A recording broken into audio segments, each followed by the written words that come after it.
An island. We call it Gilligan's Island, but it's not a vacation.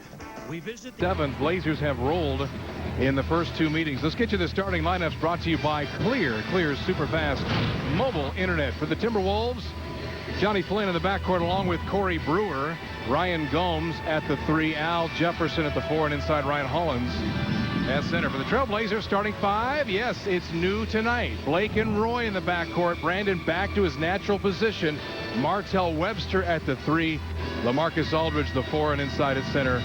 Man who played very well in the first quarter last night, Greg Oden. The starting lineup brought to you by Clear's super fast mobile internet. When we come back, we'll get you the keys to the game from Mike Rice. We'll check in with Rebecca Harlow and get things underway. It was smooth sailing for Portland in the opening quarter last night. Then things went south in a hurry. This is the chance to get some things figured out. Back in 1 minute to tip it off.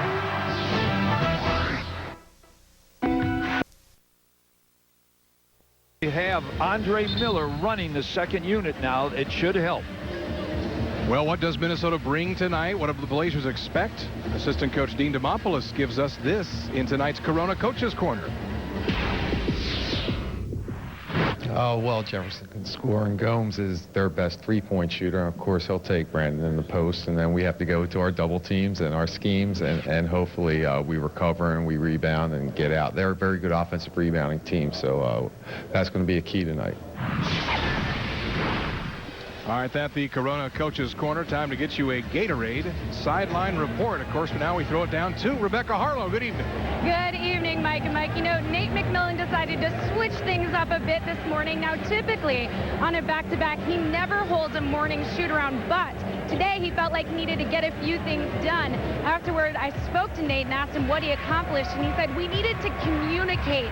He said he felt like he needed to talk to the guys, express his concerns, but equally as important, he needed the guys to talk to him, express their concerns. He said that hitting the reset button was really smart, and what he hopes it brings to the table is that 48-minute game on both sides of the floor that this team is, of course, looking for. Certainly are, and thank you for that. Her report brought to you by Gatorade, the heart, hustle, and soul of the Trailblazers. Hollins and Oden to jump it up at midcourt as this 4-game homestand getting underway for Portland. They got their last home win. That was over Detroit. And, of course, in that one, Portland had a 20-point fourth-quarter lead, saw it whittled to 1 before they finally got the job done. This is an opportunity tonight, Coach Rice, as Oden was thrown aside. Blazers turn it over. Opportunity for Martell Webster to get back in, and Minnesota turns it back over the other way. Opportunity for Martell tonight, and this is the kind of opening he's been looking for. It hasn't been the start to the season he had envisioned. Yeah, opportunity. You said it right on the head. You hit it right on the head, MB. The door is open for him now. I've been preaching. No one's been listening. The congregation hasn't been there. I've listened. Yes. If Martell gets steady minutes, I think he'll perform for you. But when he comes in and out and he's not quite sure when he's coming in, what's his role, should be a shooter that night. As a starter, he'll know his role much better. I, of course, get paid to listen to you. So here's Roy from 10, takes it inside, and the rebound hustled down out top by Corey Brewer. It's amazing. They had 3 people boxing out Greg Oden on that shot. Blazers ran the heck out of the ball when Minnesota was here last time. Here's Jefferson, pushes up a jump hook over Aldridge and hits. And Jefferson, one of those guys who's playing well and usually, as I mentioned, averages a double-double. His number's down from what they normally are. Well, that has to do with that knee injury. They operated on it, and it's just now coming around. 21 points a game, last 4 games. Roy gives it back. Aldridge puts it on the floor. Shot clock down to 5. Almost never said that the last time these teams met here. And Roy hits with 1 on the clock. You know, I thought Roy passed up a lot of shots last night. I really thought, you know, they needed him to score. They were so aggressive, Golden State, last night, and they didn't have Roy really. They only had 7 points in the second half. Yeah. Gomes turns the corner. Oden rejects it. Picked up by Webster. And then Martell throws it away. But he kind of telegraphed that pass. You don't have to give it to Roy going up the court. Gomes pumps fakes Martell on the 3, and then Webster grabs the rebound after Gomes missed the long 2. He'll help their defensive rebounding. He's like Mike Miller as far as a guard that can rebound, and Martell can rebound. Oden cut down the middle. Blazers swing it. Martell gets the open three and leaves it short. And that's the one thing Martell has not done well so far this season. Just 11 for 38 right now from behind the three-point line. But, of course, Portland knows what he's capable of. Long two by Jefferson. Maybe a step out of his range. And Webster grabs the rebound. That reminded me of myself trying to shoot three-pointers when I shouldn't be out there. Oh, that was terrible. They didn't have a three-point line when you played. No. Webster inside. They didn't have nets when you played. Free throws coming for Webster after a strong drive. You saw that peach basket in that last. I know. You guys just have to get it out with a stick afterwards and then have a jump ball again. Martell took a hard hit there from Hollins. He kind of awkwardly fell on his back, but and right on that tailbone, maybe a little bit right side. Martell shooting free throws very, very well this season. He's number 3 in the NBA. 93%, I think. Oh. I was testing Martell. We both did. I was thinking that was silly. Opening ourselves up for all kinds of criticism. But he really has taken his time, and you can see that there's a lot of focus right there, what he's doing on that foul line. And he hits a pair. Minnesota very rested. They haven't played since Wednesday. And, of course, they were here in Portland last night and got a chance to watch the Blazer game from Oakland last night. Mike Callahan, the referee of tonight's game, the head ref, watched the game. He had some comments for us. Yeah, he corrected a couple of that's all right. Assumptions. We've got good communication going, and that's what's important. Oden gets it deep against Jefferson. They double. Nice touch pass. Aldridge to Blake for three, around and out. Blazers are getting what they want in this offense. Wide open looks. And Ryan Gomes hits. Portland is 4 of 19 from behind the three-point line last night. And that's off of Jason Phillips. And they will come out and try to steal the ball. They almost average 10 a game, second to Golden State. So they'll get after it with the Blazers, trying to cut off the outlet passes. Talk about, as Blake takes a long two and hits, Andre Miller coming off the bench tonight. The reasons for the change. Now, we've seen in the last couple of games, Detroit, Andre stepped on feet twice and rolled both ankles. Did it again last night. But that's probably not the biggest reason for this change. Is it more to do with the second unit than the first? I think so. They're not getting production from the second unit. They only have 2 guys that can really get out and score. So they need somebody that can... 3 in the key on Gomes as Hollins was doing his best to get some space out top. There's Andre. Yeah, and they're handing the keys to that second unit to him. It's his second unit. Isn't that what we heard, though, coming out of training camp? Yeah, right. And that's Nate's vision was that for a long time. He wants Rudy to get some shots. And without Travis Outlaw out there to score, they need somebody running the show for the second unit.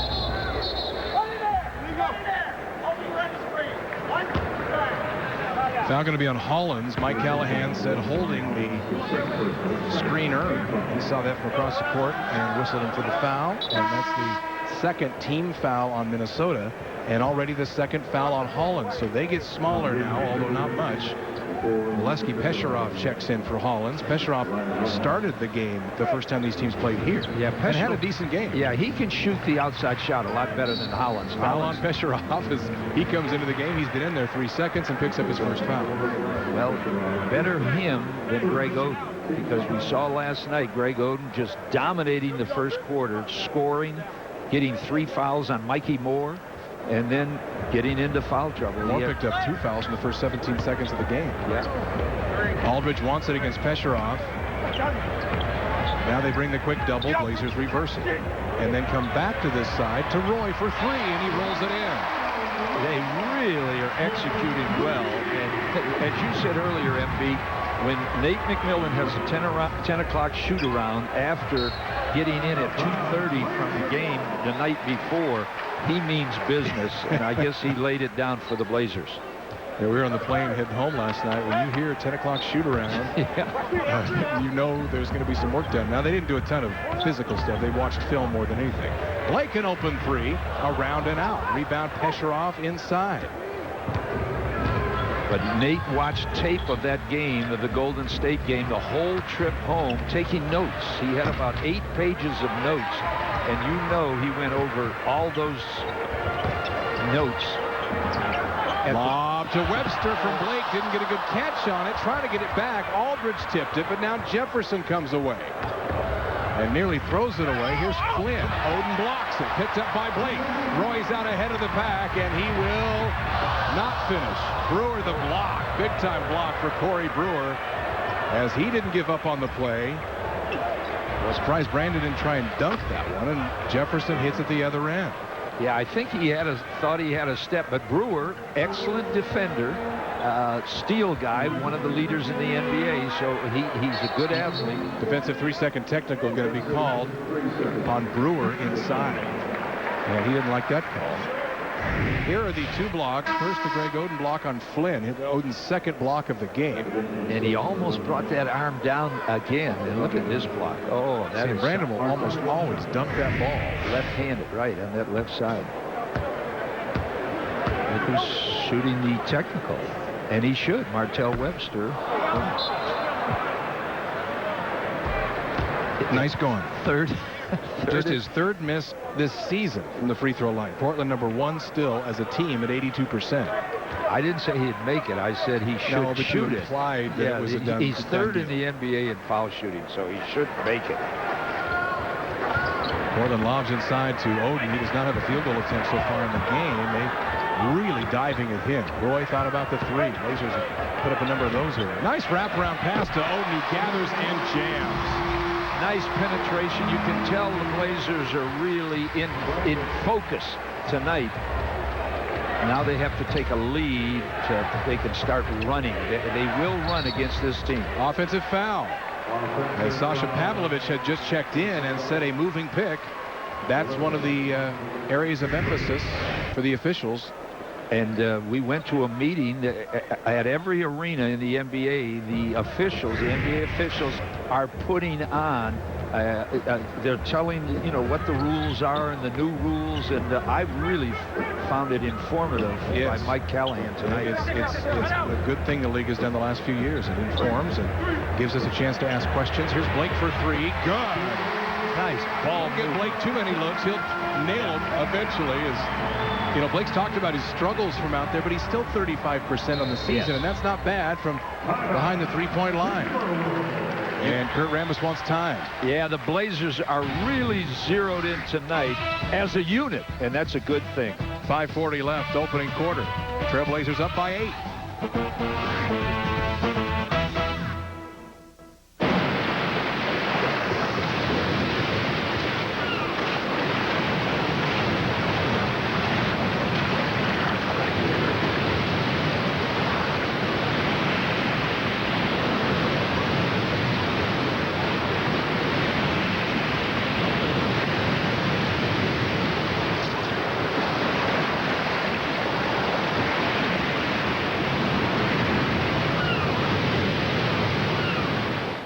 Discover exceptional certified pre-owned BMW values at Rasmussen BMW. Ask Rasmussen about its best price policy. There really is a Rasmussen difference, and you'll find it only at Southwest Jefferson at 20th and at RasmussenBMW.com.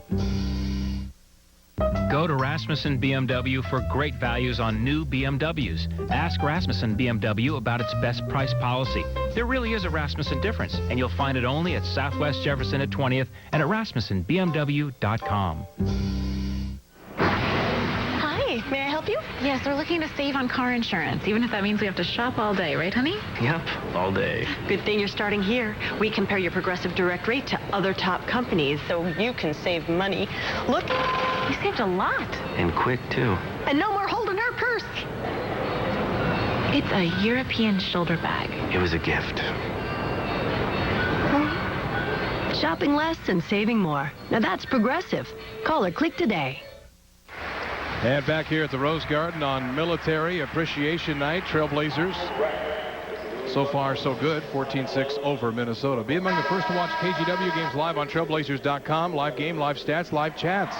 All live online on Trailblazers Live. $3.99 a game or $39.99 for all remaining KGW games on Trailblazers.com. We talked about the change to the starting lineup tonight, a chance for Martell Webster. With more on that, let's throw it down to Rebecca. Yes, that's right, Mike. I had a chance to talk to him after shoot-around this morning, and he's doing a great job keeping all of this in perspective. He's saying, you know what, lineups change all the time. I'm not looking for this as an opportunity for me to start so much as I'm looking at this as an opportunity for this team to bring a better game of basketball to the floor. He said, we were embarrassed last night. We really need to turn some things around, change some things around. And you guys, he's really done a great job handling his role coming back after his injury last year. Well, and he's almost, you know, Martell, Prisbilla gets run down. Offensive foul, Ryan Gomes. That's his first as Oden out and Prisbilla in. But Martell almost too hard on himself, and you really have felt him pressing the last few games. Yeah, oh, there's no doubt about it. That's why I thought starting and just get comfortable in one role. Get some minutes, like you said. Yes, get some minutes, and it'll all come together. They bring 2 picks for Roy. Prisbilla and Aldridge both spin off that. Brandon now 1-on-2. Flips to Blake. He gets another open 3. Johnny Flynn rolled an ankle. He's down. And now back to his feet. I think he's going to be all right. Well, he went down in a heap, but now is really favoring that right leg coming up the floor. Johnny Flynn in this offense, this Princeton offense where they pass and cut, it is not great for a point guard that's quick as Johnny Flynn. Jefferson got Prisbilla in the air. Pavlovich wanted the 3. Nice little fake pass by Jefferson. Loose ball foul on Portland. I think Martell Webster. It is, and I think Martell will get a chance to take a seat here as Rudy Fernandez is in. Somebody's going to have to leave. Okay, it is Martell. And Rudy Fernandez, who led Portland with 19 last night. And Rudy has certainly stepped up with no Travis. He's played very well, and he's trying to show he can be that offensive spark, particularly late in games where Outlaw excel. Yeah, and you're going to have, it's a new role for Rudy. It was Travis Outlaw would come in at the power forward spot. Now Rudy comes in at a small forward spot, and they want him to do the same scoring as Travis. It'll be interesting to see how that works out. Lob inside. Fernandez threw a bullet to Prisbilla, and Joel kind of gives him a little look as he heads by, but they slap 5. No harm done. Damian Wilkins will check in from Minnesota. Not quite yet. Next dead ball. Well, it'll be interesting because Rudy will pass the ball in. If you're open underneath, not too many people throw entry passes into Joel Prisbilla. Well, and they should. Probably has at least as good a court vision as anybody on this roster. As the rebound taken by Pesheroff, Andre Miller to the table. He'll check in next dead ball. Well, Rudy's #1 in steals, #1 in three-point percentage off the bench, and he's also #1 in turnovers off the bench. So he's got to correct that a little bit. Jumper over Prisbilla by Jefferson, and that is home. Blazers give a second chance that time. See the Blazer really moving the ball from one side of the floor to the other. That really helps you going one-on-one against them. Last night they didn't have that ball moving. Aldridge taking Pesheroff low on the block and gets the kind roll on the right-handed jump hook. And the Trailblazers by 11. Well, it's back-to-back basketball, so we'll see the Blazers probably. Nice pass. Oh, it was. Pavlovich zipped that one down low.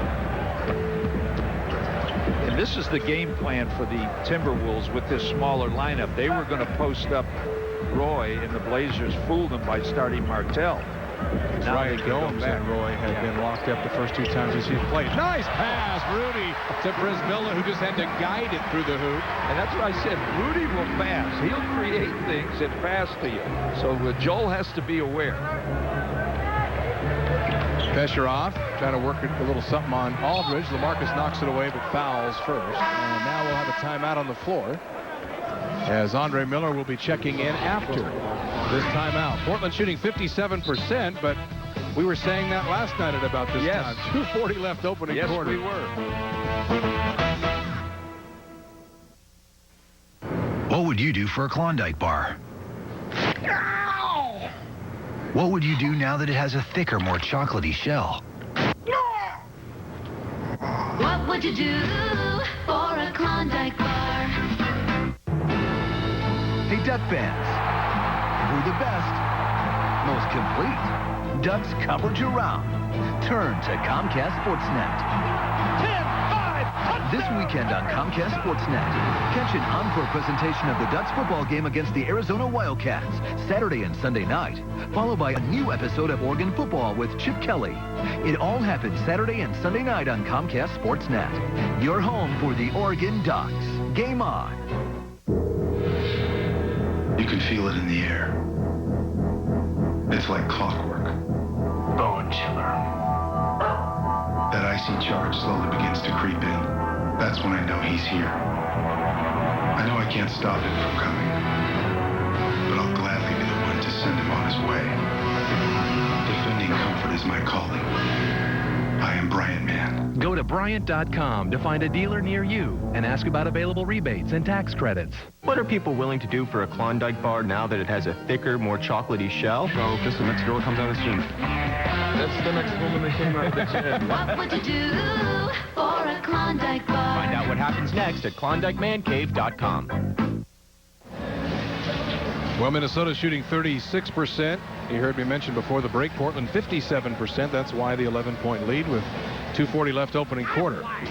All right, time for the Aflac trivia question, Mike Rice. Okay. What Blazer was a communications major in college and wants to get into broadcasting, look out, after his basketball career is over?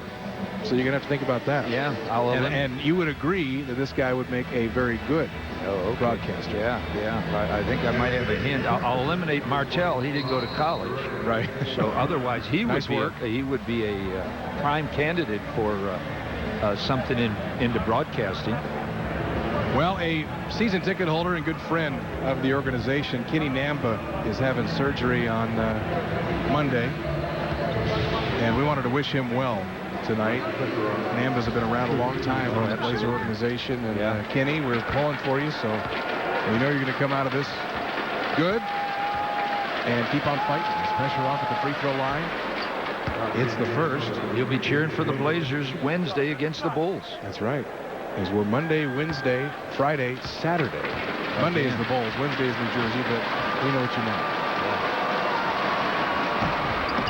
As New Jersey, if Minnesota wants to feel better about itself, they just need to look at the Nets. Yeah. But Devin Harris played today. He's back. Looks like obviously they'll play on Wednesday. Rudy gets a catch from Aldridge and leaves the three short. Up grabs his own miss with help from Joel Prisbilla. Now dribbles out of traffic. Fernandez has been active off the bench for Portland. Roy working against Flynn, nowhere to go. Jefferson there, Brandon pull-up, and hits it. Boy, they did a terrible job of checking. Brandon was looking around so much to pass it. They kind of backed away and was wondering where he was going to pass it, and he shot it right in their face. Good matchup here, Flynn. In the summer league, he was destroying people off the dribble. In this offense, there's no chance for him to dribble. You saw the defense by Rudy that prevented Pavlovich from taking the shot. He had to give it to Jefferson, who then kind of had to shoot it out of rhythm and came up with the miss. Here's Andre Miller. Roy, they poke at it, now surround him. 90 seconds for the quarter. Aldridge has that pass batted away by Damian Wilkins. Then Brandon's got to kick into the backcourt. Got to put up a long three. Got rim, and Portland gets a second chance. That's all you wanted there. Just hit the rim to reset the clock, and that's exactly what he did. Almost went in. Well, when you have your home court advantage, that's part of it. Roy, foul line, took the bump from Wilkins, and then Damian ends up grabbing the rebound. And then Minnesota turns it over. Flynn to Pavlovich. No communication there. Well, they are the leaders in the NBA in turning the ball over, 18 a game. So that is nothing new for them. They're used to throwing it away. Ramon Sessions checks in. Nathan Jawai in as well for Minnesota. And Bayless. And Jared Bayless for Portland checks in. As they're going two guards, so Bayless will play a little two now and has to take on a much bigger Damian Wilkins. Aldridge surrounded by Brewer and Pesherov. Now passes out of it. Rudy, the open look at a three. It looked off from the time it left his hand. When Rudy rushes his shot, you can really tell. And it's usually flat on the front rim when he does that. Brewer, off balance. Hits it over Aldridge.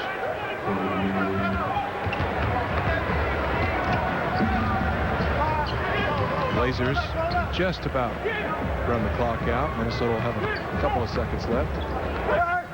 Aldridge, zip pass, Prisbilla the catch, and he was grabbed. And that will not be free throws because Minnesota is not in the penalty as of yet. First foul in the last 2 minutes. So now Portland can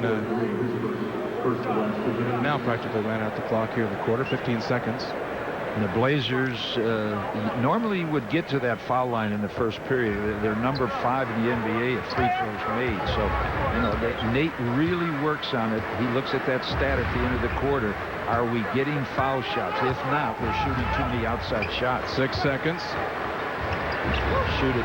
Aldridge got to put it up. I don't think they got it off. Waited a little too long, and there's 4/10 of a second now remaining in the quarter. And that's what Nate wants Andre Miller to do. Run the show. You get out there and don't have a 24-second violation.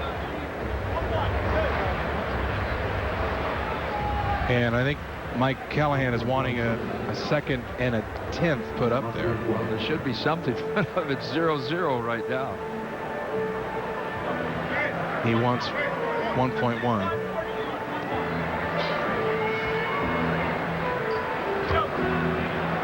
It's another case where, for the second straight night, you get the feeling early on with a good start from Portland. Damian Wilkins, that's going to be off the mark. You get the feeling a team is kind of sitting there waiting to be put away early, and Trailblazers not able to mount or at least sustain to build a big lead. 23-14, Trailblazers after one, looking to make it 3 straight over the Timberwolves this season and 11 straight over Minnesota in all.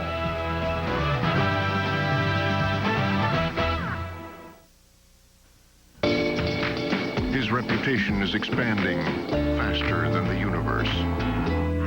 He once had an awkward moment just to see how it feels. He lives vicariously through himself. He is the most interesting man in the world. I don't always drink beer, but when I do, I prefer Dos Equis. Stay thirsty, my friends.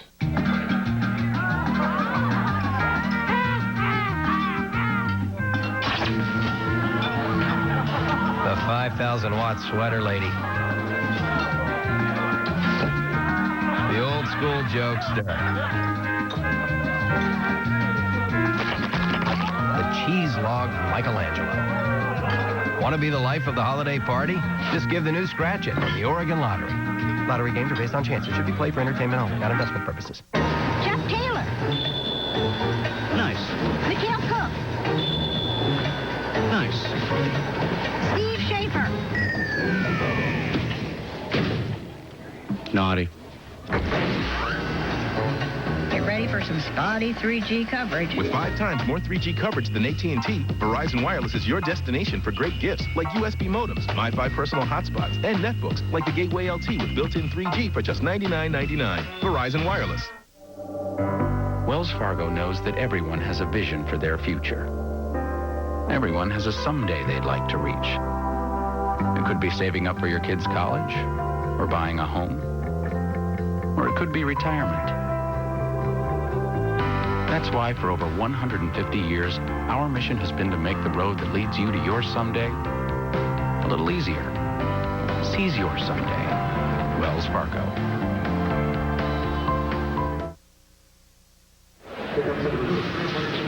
We start the second quarter. Portland on top by 9 after 1 over Minnesota, 23-14. Staying home for the holidays, and don't miss the Blazers' annual Holiday Hoops Camp on December 26th and 27th. All campers will meet a current Trailblazer or alumni, get 2 tickets to the 28th game against the 76ers, and spend time learning Blazer basketball. For a full schedule of camps and to register, visit Trailblazers.com/makeitbetter. Portland always doing a good job with the basketball camps. They're a lot of fun. And tonight's broadcast in high definition, as always, brought to you by Sylvania by Funan. Jawai on the move, misses the shot, but will shoot free throws, evidently. Ramon Sessions gave him the pass, and Orlando Spool says will shoot 2. Foul is on Aldridge. That's his second. And Juwan Howard will check in to replace him. You know, we were talking about Johnny Flynn and the style of play. Minnesota probably doesn't suit him. He's a point guard that's real quick. Get him out there in the open court, and he can fly. But when this team was trying to up-tempo the game, they were getting burnt on fast break points. For instance, when these two teams played earlier in the month of November, it was 21-8 fast break points for the Blazers. Tonight it's 0-0, so you can see Kurt Rambis has tried to control the tempo of the game. And for a change, it's the Blazers that want to run tonight instead of the opposition. But haven't really had a chance to. No. Andre Miller, of course, started that game the first time these teams played here when it really was much more of an up-tempo style for Portland right out of the gate. And they just haven't had chances tonight. As Bayless trying to shoot that out. And Albert Hensley with a nice grab. Good hands, Al. Not quite as I wouldn't say spectacular nice, as the catch I had in Atlanta last week. But it was good nonetheless. I watched his eyes. He closed them. He was very lucky to catch. Well, he went to USC. So. And they're fighting for what, the Independence Bowl or something? Yeah, here's Jawai against Prisbilla. Runs him down. No call. Out to Brewer. And Brewer around and out with a 3. Jawai kind of fell down in that key. Probably could have called 8 in the key on him after going down. Pass from Bayless to Rudy. Wild exchange. And meanwhile, Portland not getting much done offensively.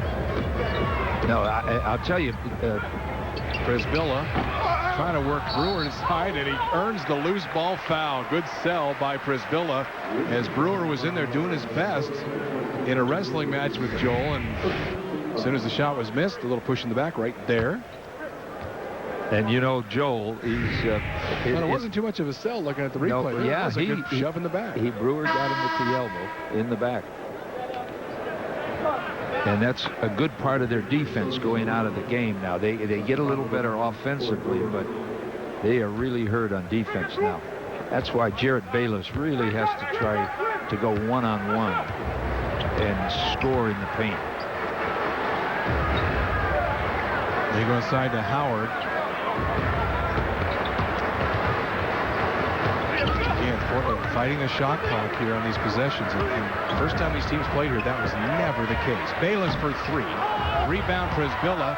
Takes a dribble, goes back at the rim, gets it back a second time. Missed that one too. And the rebound, Jawai. Well, you can see Joel's going to try to help this team by scoring. Normally he'd get an offensive rebound and throw it back out.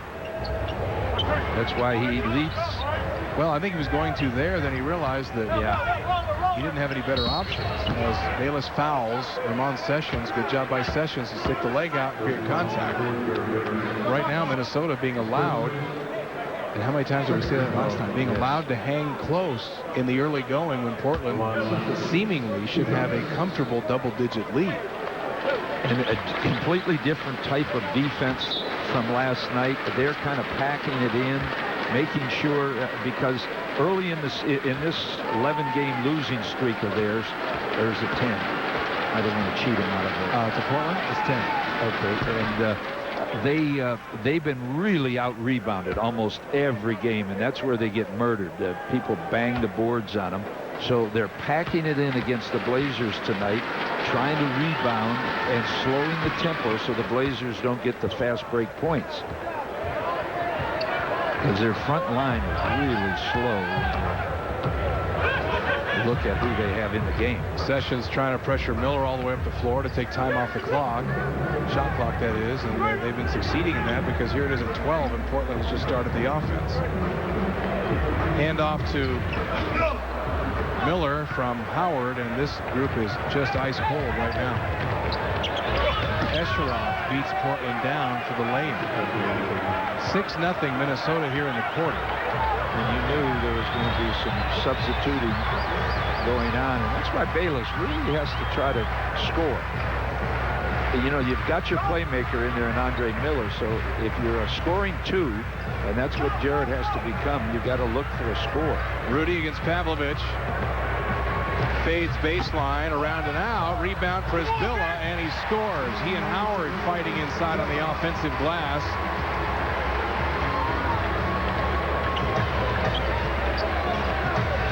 And Nate is leaving this group in simply because, you know, the starters, Brandon Roy is second in the NBA in minutes played. Foul on Andre Miller fighting through the screen.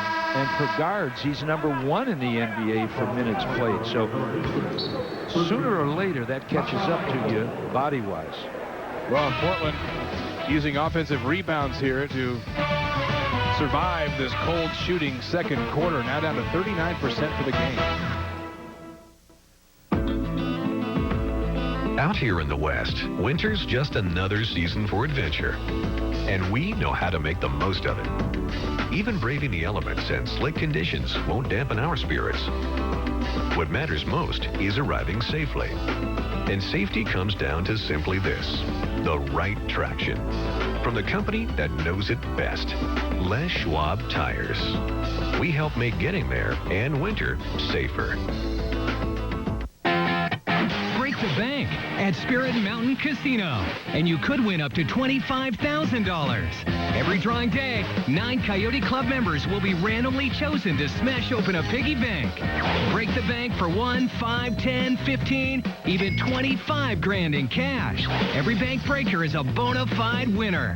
Break the bank now through November 23rd at Spirit Mountain Casino, the Northwest premier entertainment destination.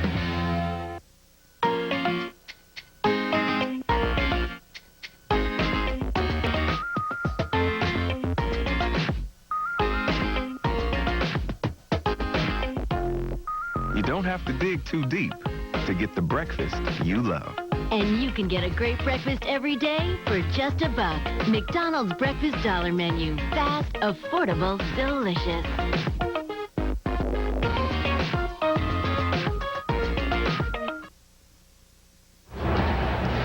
Well, Portland struggling here in the quarter, just 1 of 7 shooting. And as a result, the Timberwolves have clawed back to within 5. Tonight's steal of the game includes 1 ticket in the club level with an all-inclusive food and non-alcoholic beverage to the November 27th game against Memphis for only $98. This special offer only available online. So visit trailblazers.com, and you can, of course, do that anytime. Well, it's not often you can say that Joel Przybilla is the only bench guy that scored in this ballgame. Joel usually is the guy that does all the dirty work on defense and rebounding, offensive rebounds. Kucherov being told to tuck his shirt in, so to accomplish that, he took his shorts down to about his knees, which was totally unnecessary, but that's okay. You see that? I saw. Unfortunately, I did want to mention this. After what happened to the Clipper announcers, I don't know what to say. That's exactly right. Damian Wilkins, short baseline jumper, that's off. Juwan Howard, the rebound for Portland. They're pushing it up the side and trying to get it inside to Greg Oden. Here's Miller to Rudy, and again, shot clock in single digits and ticking. Miller, a long 2. And he hits it, but Portland not getting much until the shot clock is winding down and they're forcing up looks out of the offense. And that's what they're doing. They're packing it inside and daring the Blazers to make some shots. This second unit is not doing it. They have 2 points. Sessions, a little runner inside, goes glass and hits. See, they just don't have that in their offense. Their offense is all geared to movement, a lot of cutting, no posting up. They did with Gomes a little bit against Brandon Roy the last time these two teams played. Oden against Jawai, a couple of big bodies in this duel, and a defensive 3-second technical or a foul. It's a foul on Jawai for the. You got to have a bent elbow when you have your hands on a guy's back below the foul line. Jawai didn't. Second team foul on Minnesota. Steve Blake back in. So now a couple of point guards in there again as Miller and Blake both on the floor. And Brandon Roy back to the small forward spot. As Rudy Fernandez has been so productive, but 0 for 4 in that shift. Here's Blake for 3. Oh, and Steve Blake has it locked in tonight. 8 points for him, and actually 11 points for Blake. They gave that bucket to Roy initially on the stat screen, but 11 points for Blake, 4-6 shooting. Jawai into Oden, scores, and he's fouled. Greg picks up his first. And when the other team feeds Jawai to get the big guy, Greg Oden, into foul trouble, then you know that Greg really has to focus and concentrate on what the other team's trying to do to him. They're just going to have a guy drive just to pick up a foul. So Greg has to back up, move those feet, catch the ball at its highest point, and forget about, everything down underneath.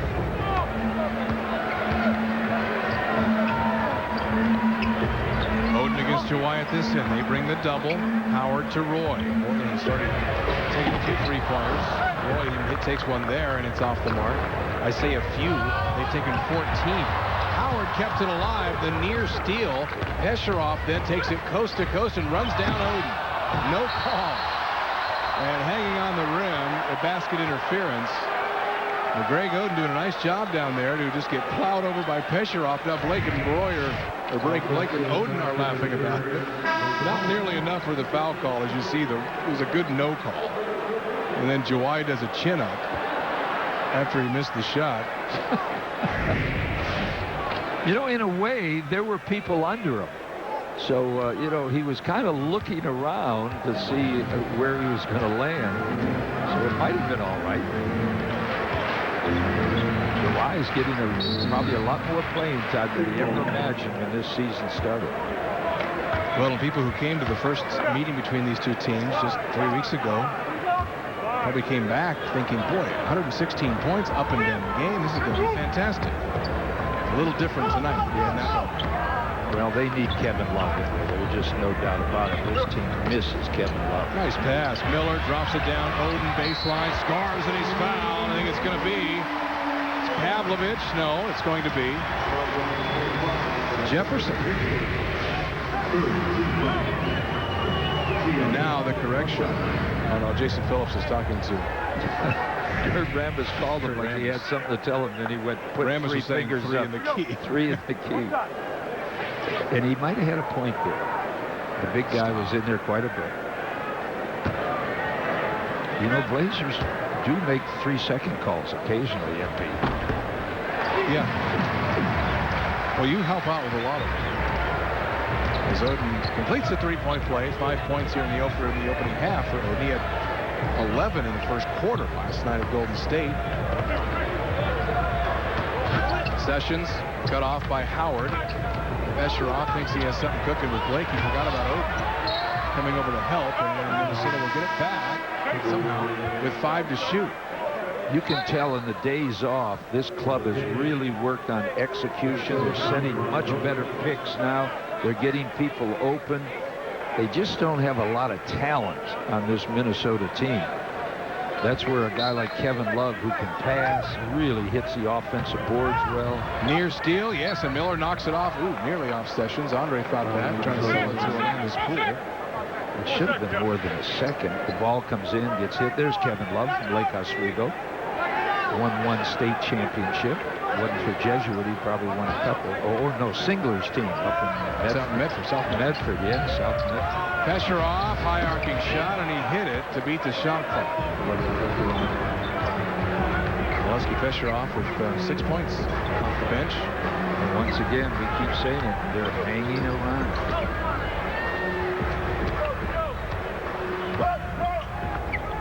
Miller gets the pick from Oden, pushes up the top of the key jumper. And Gomes the rebound. They have 5 bodies and they're hitting the defensive board. They're not going to be beat on that board.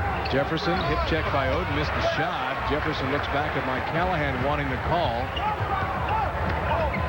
Miller into Pesheroff and will shoot free throws. And Jefferson is now upset at Orlando's pool saying, how come he gets that call? Yeah. That's the second on Pesheroff. Free throws coming after the timeout. Blazers by 6.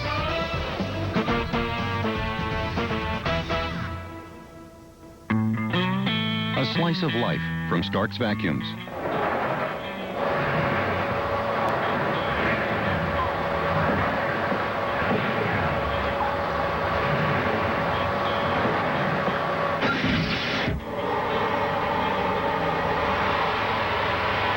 Stark's Vacuums carries a complete line of Miele vacuums and appliances. Stark's, with 9 convenient locations. Open weeknights till 7, weekends till 5. Now that Clear has covered Portland with a super fast mobile internet, it's easy to video chat at a dog park. Good. I'm at the dog park with Lulu. Check in on your kids from your commute. Or watch your favorite shows online at the salon.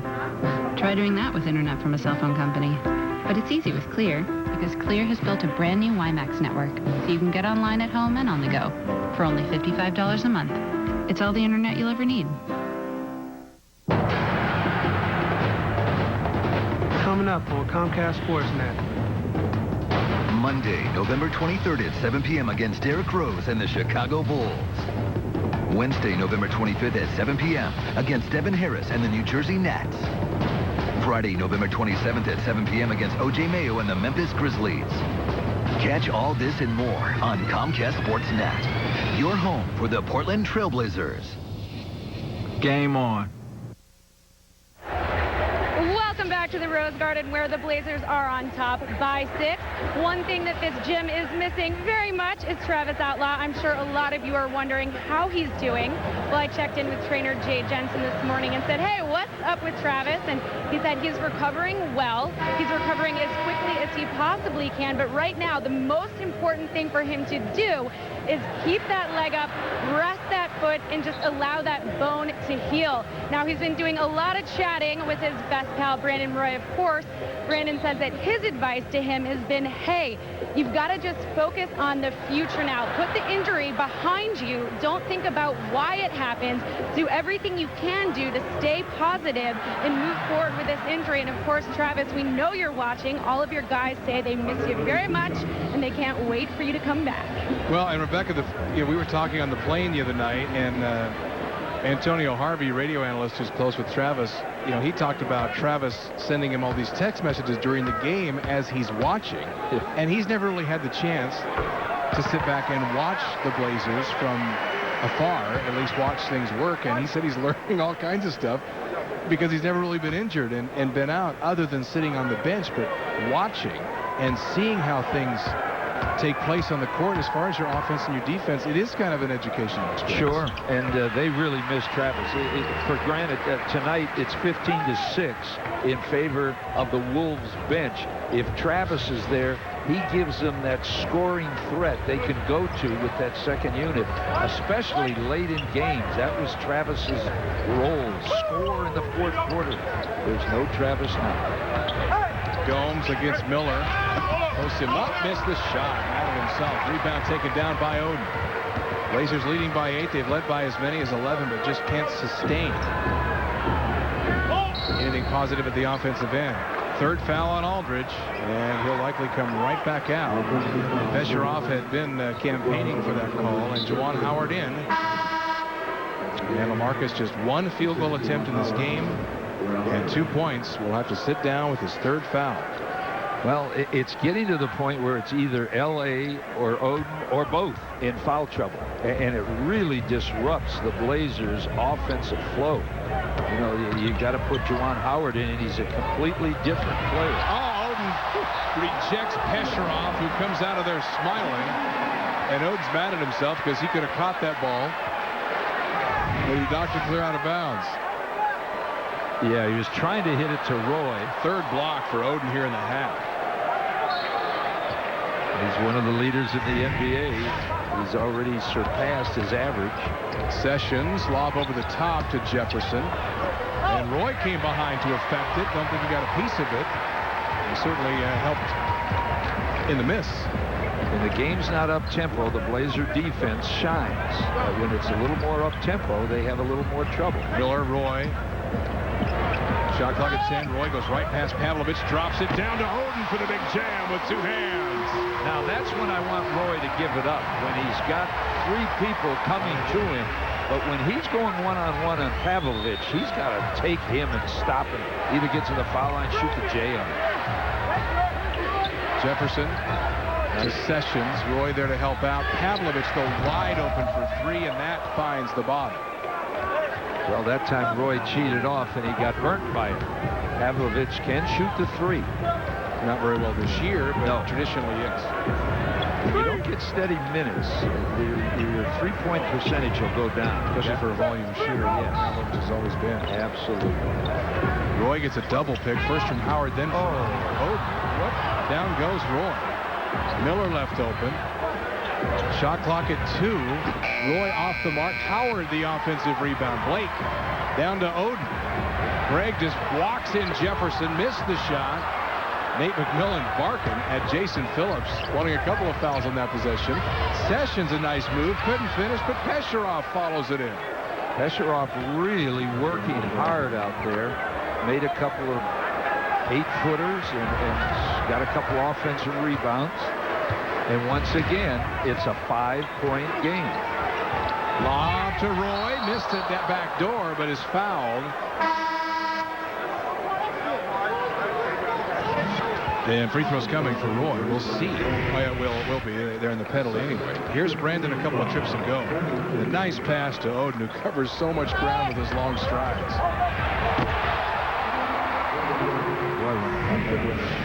Brandon went up that middle. I really thought he got clobbered. I didn't see a replay on it, so I'm not quite sure why they didn't call the foul, but maybe didn't have possession of the ball. Ooh. Here it is right here. The alley-oop pass. That was Gomes on the arm. And now Gomes out of the ball game. 2 fouls on him. Well, he's a guy that could, when Love comes back, a guy like misses a pair. Yeah, Gomes can really. He was the all-time leading scorer at Providence College University, and he can score. So a guy like Love could set him up a lot. Flynn defended by Blake.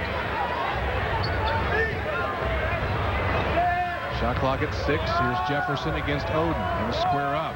They clear it out. Blake stays to help. Jefferson trying to buy himself some space. Missed it. But Damian Wilkins, the offensive rebound over a couple of Blazers. Well, they're taking Juwan Howard away from the basket. Pesharov is way outside. Flynn missed it inside. And Greg Oden there. Flynn knew it. He'd seen 3 shots erased in this first half. Blake drop pass Howard. No. Oden tries to tip and then tips it out of bounds. Be Minnesota ball. And a timeout on the floor. Portland put 116 on this Minnesota team. The first time these teams played here. Not the case so far tonight. 2:15 left in the first half. Oh, great. Oh, no. Man, I can't believe this.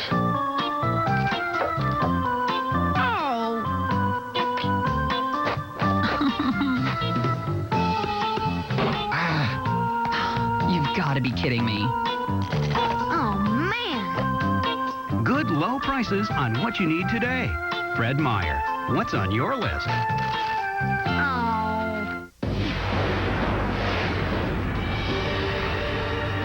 There's nothing like seeing Portland basketball in stunning high definition. And there's nothing like watching the biggest new DVD releases on breathtaking Blu-ray. Bring home the best in home entertainment with the Sylvania HD LCD flat screen and the outstanding Sylvania Blu-ray disc player. Available today at Fred Meyer. Way up west, there's a story told about a bunch of cowboys, tiny and bold, riding tall, all in the saddle, herding cows the size of schnauzers, but they're cattle. Yippee-yi-yay, mini sirloin burgers. Yippee-yi-yo, mini sirloin burgers. Yippee-yi-yay, mini sirloin burgers. Bob McCamey and Michael Holton in the home court studios. We'll be with you at halftime for the McDonald's halftime report. Blazers getting back to doing what they've been doing well. Assists to baskets, 10 assists on 14 field goals. Yeah, you know, when you share the ball, Andre Miller shares it, and Juwan Howard makes an extra pass. Sharing the sugar sweetens everybody's coffee, Bob. Everybody's involved. 5-point game right now. Blazers would like to extend that a little bit more before halftime. I'm sure Coach Rice agrees with that. I'm sure he does. And Coach Rice also agrees that we have a great deal, the steal of the game. Oh, yes. And it includes one ticket in the club level. It just is this, you can't get a date. Just the one ticket is all you need with all-inclusive food and non-alcoholic beverage. For $98, Coach Rice. Oh, yeah. That's all it costs. Yeah. So it's only available online, by the way. So visit trailblazers.com right now.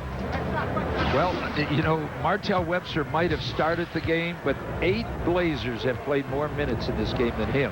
So, you know, it is part of a grand scheme, I'm sure.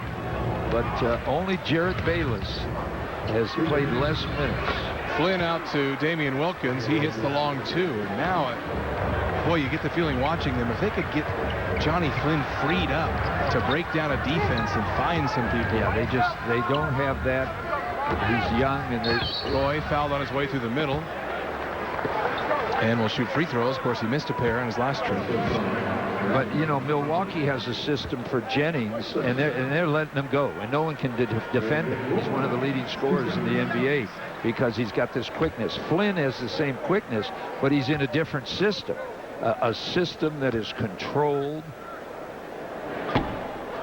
And you would think maybe the Lakers, I'm going to talk right over Brandon Missing. I don't even want to think about 84% on the season. Yes. And a big reason why Portland's #1 in the NBA, but 0 for 3 in this game. 0 for 4. Well, you know, because of that, the Blazers are 5 for 10 from the foul line. And as you have often said, they're the leading free throws team in the NBA. Jefferson pulls it up, and there again is the Oden effect, as Jefferson was so sure he'd turn around and see one of Oden's big paws. He missed everything. Blake, stop and go move, lob to Oden, he scores, and he's fouled. Now that's finding out how to play. Look at Greg, want to congratulate Steve Blake. Oden hasn't gotten many of those type passes, and he wants to make sure Blakey knows that he appreciates the effort. And Andre Miller comes off the bench to slap Steve 5. Sure did. He was the first one out there. And Oden steps up the line, says, give me the ball. Makes some free throws. Once again, he's the big enchilada on both ends of the court now. Defensively, he's saving the Blazers. Pavlovich to Wilkins. Wilkins can score now. He's in there. They'll look for him. Flynn back to Pesherov. Along with the jumper rebound, Blake. See if Portland can get something cooking in the final minute of the half. Rebuild some of that momentum. Webster for 3, around and out, back iron it off. Oden was in there and had a chance at the rebound as Jefferson nearly turns it over. Nobody near Pavlovich, and he cans the 3. So instead of Portland building momentum in the final minute, it's Minnesota. And you give a 1-11 team a chance to win in the second half, you better look out. They're going to have a party in the locker room at halftime. Webster back to Howard. Juwan takes it long 2, leaves it short. You know, probably wouldn't be a bad idea to throw it into Greg about this time. He feels really good about what he's doing. Of course, look at Kurt Rambis just roaming the sidelines. He's 3 feet out onto the floor. This is, as you said, you give somebody like this a crack. Portland did it last night in Golden State. Got the crowd into the ball game, and a offensive foul on Jefferson, the illegal pick on Blake. Yeah, and that's what they talked to us about in the referees meeting, that illegal high screen. Jason Phillips with the call, and a 20-second timeout Portland. They'll try and get a final look here in the Subway 20-second timeout. Rambis didn't like the call. It was a moving pick. There's no doubt about it. David Kahn is here, who's now running things in Minnesota. Thank you very much. Very good. And got a lot of cap room. And they, you know, as you mentioned, not overflowing with talent, but they have some nice pieces and a good offseason in what is going to be a good offseason for free agents. You never know. It just probably all depends on what happens to Rubio over in Europe. They drafted Flynn and Rubio back-to-back picks in the top 6. And will Rubio come over and play for a team like Minnesota? Will he stay in Europe? He would have lost a tremendous amount of money this year if he came over because of the buyout.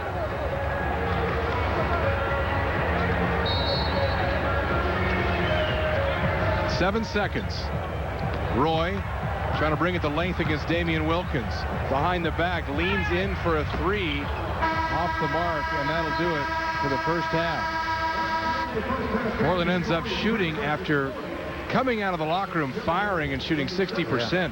They end up at 39% for the half, and still looking to get things clicking as this 4-game homestand beginning tonight against a team they've already beaten twice in the last 3 weeks. Bob and Michael coming up next. They'll break it down, have some scores as well. Show me the Carfax. Hi, I'm your Carfax. Buy the car, you're going to love it. He said Carfax. Same thing, huh? A Carfax report can help you choose a great used car. It's free at thousands of reputable dealers. Just say, show me the Carfax. Flame broiled, fresh off the grill, and more meat than that fried double cheeseburger from McDonald's. We call it being better. Double cheeseburger now just $1. Big flame fresh taste always at Burger King. In fact, it's got more beef than a fried McDonald's double cheeseburger. We think it's got more taste too, but that's more like an opinion. The quarter-pound double cheeseburger, bigger than McDonald's and now just $1, only at Burger King.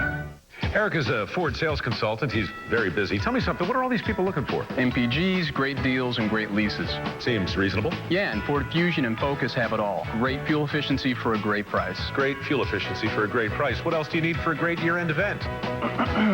Oh, you need Eric, of course. Sorry. Now during the Ford year-end sales event, lease a 2010 Ford Fusion for $229 a month or lease a new Focus for just $199 a month. Look at Eric go. Told you. Very busy.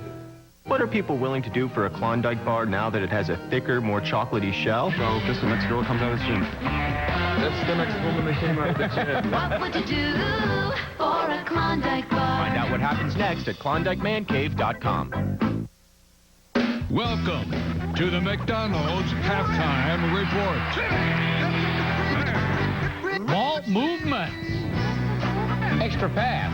Like a double play. Miller to Howard to Oden. 40-37. A little closer than you'd want, but the Trailblazers looking like their old selves tonight against the Minnesota Timberwolves. Welcome to the McDonald's halftime report. Bob Akamian, Michael Holton. I think the key thing tonight has been to get back to normal. Should the Blazers be dominating this game just by being normal? Dominating's not important, Bob, but just being composed, because last night's game didn't feel good. The Trailblazers want to make sure that they play consistent for 48 minutes. Let's take a look at Greg Oden early on. He's been a very good first-quarter player this year and was strong early on again. Well, whenever you host a block party, it makes everybody feel good. It gets you out on the break, and it really worked both ends. Here, at the rim, he's really strong, Bob, and his footwork's good and his balance is good. And when the defense gets rotated, Joel Prisbilla gets the tip. Rudy with a little teardrop pass, a little touch. And again, Joel on the O boards with a little roll. The Trailblazers attacking the painted area from the center position. And again, the two of them together complementing rather well. Always keeping an eye on Greg's fouls. He's got 10 points in 14 minutes, 3 block shots, but he has committed, as they just changed my screen for me, 1 personal foul. So there you go. Now, Brandon Roy, back in a different role. We go from 3 guards to 2 guards. How much does it change Brandon Roy's life? Well, it changes his role because now he's a playmaker more. The ball is in his hands more. And here he works off the baseline screen. Nice rub. Good pick. Brandon does the business end. And again, he's a playmaker more in a 2-guard situation. Getting to the rim, rotating the defense, finding Steve Blake. That's Brandon Roy, the playmaker. Ball in his hands, making plays for others. Again, breaking down the defense, and then just kind of coming over the top of you. Leroy feeling comfortable with the orange in his hand. And hasn't had the results shooting the ball. He's just 3 of 10 right now, 1 of 4 from beyond the arc, missing free throws, but has the 3 assists, and he's got the best plus-minus so far for the Trailblazers. Steve Blake also in a different role with the 2-guard look, and Blakey's numbers pretty good. The shooting touch appears to be coming back. Well, what he's getting is standstill shots because Brandon's breaking down the defense and the ball movement. Blake, the beneficiary of standstill shots from behind the arc, and he does that very well. Steve Blake is 3 out of 5 from beyond the arc, and the Trailblazers have the league at halftime. Coming up, we'll take a look at the rest of the NBA story. Blazers 40, Minnesota 37. This is the McDonald's halftime report.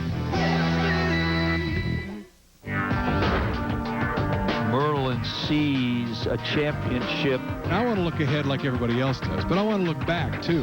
What do they do to get better? Somebody step up. To see everything that the Wild One does over the course of 2 hours, you really need the visual experience. Oh, there's Merlin.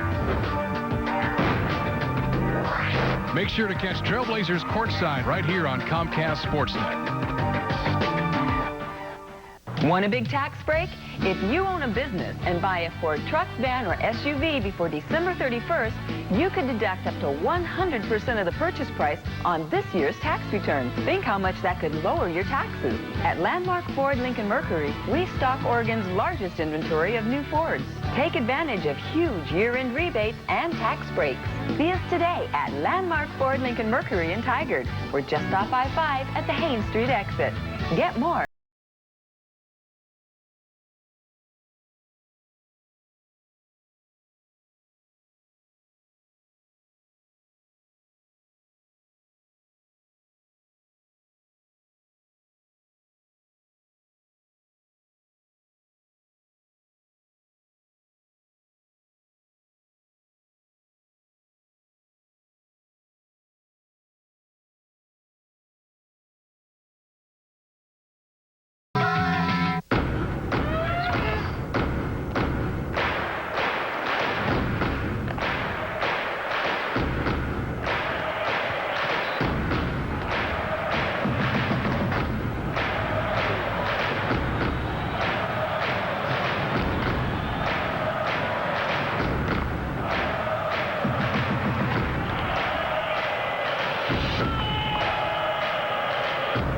Gatorade. That's G. This copyrighted telecast of the NBA may not be retransmitted, reproduced, rebroadcast, or otherwise used without the written consent of the NBA. Log on to NBA.com immediately following the game for live press conferences and video highlights. This is the McDonald's halftime report. Halftime at the Rose Garden. Trailblazers 40, Minnesota Timberwolves 37. Well, 8 other games being played around the National Basketball Association tonight, and some of our favorite other teams in action. Teams trying to make a statement in the early going. How about the Cleveland Cavaliers playing again without Shaquille O'Neal? Where's the headband? LeBron not happy. Cavs are down, start of the fourth quarter, to Philadelphia in Cleveland. Rod Carney tie it up here. He's an athlete. To the fourth. And then LeBron, as he has been doing all year, it's funny he talks about not wanting to insult Michael Jordan, wants to retire for 23. This is the guy in the league right now who is Jordan, who takes the game over. Kobe's not doing this, not every night. LeBron does do this in the fourth quarter. Oh, there's the headband. I like the headband wearing LeBron more than the one without the headband. 32 points, 9 assists, 7 rebounds, and Cleveland, the 4th team to 10 wins, 97-91, the final. All right, Atlanta, New Orleans, you know all about Atlanta. You know all about Chris Paul not playing for New Orleans. Darren Collison going off with the 3. He's a Bruin. Then the slam. He had 22 tonight. And New Orleans led this from the beginning, playing very confidently at home. Without Chris Paul. Joe Johnson hits those 3s. He gets it down to 7. And the big guy who came over from Charlotte in the offseason, Okafor. Do they get it done? They did. Al Horford is not happy. And New Orleans wins 96-88. So New Orleans figuring some things out right now. Here's the rest of the board. New Jersey is still winless. They go down this afternoon 0-13 to start the season. Other games, some just getting final. Milwaukee, boy, Milwaukee is a stealth team right now. They've been good at home. They won in Memphis, Sacramento, Houston. Houston wins another game. They're scrapping through the season. San Antonio, important. I mean, it's Washington. You should beat them at home, but the Spurs need to win. Little statement there, and a game Blazer fans are interested in. Denver now leading. Chicago was up in double figures early in that game, but Denver has eased ahead. We'll show you some highlights of that game in the post-game show. And Detroit, Utah, another game we're watching for later on. That has been a dogfight from the beginning. All right, second half. We talked about getting back to normal. What does Nate McMillan have to do to kind of prod the Blazers for another one of their strong third quarters? Well, I think Nate McMillan has got them focused on turning up the energy level. The Trailblazers have been composed but not really energetic. They need some separation in this third quarter, and I think they're going to do it by shutting down the T-Wolves. And the Blazers have been great in the third quarter this year, plus 53. Let's see if that trend keeps up. Michael and I will be back with you after the game for the home court post-game report, and we'll keep you updated on things as we progress. Barrett and Rice when we come back. This has been the McDonald's Halftime Report on Comcast Sportsnet.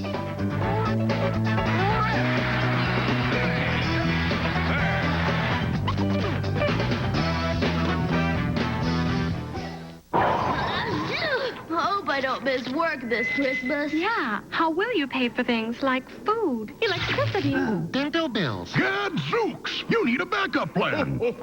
That's why we have Aflac. So I'll have cash to help pay bills. Right, but what if you're still not better by Christmas? Aflac, we've got you under our wing. Rudolph's better, but now Blitz is sick.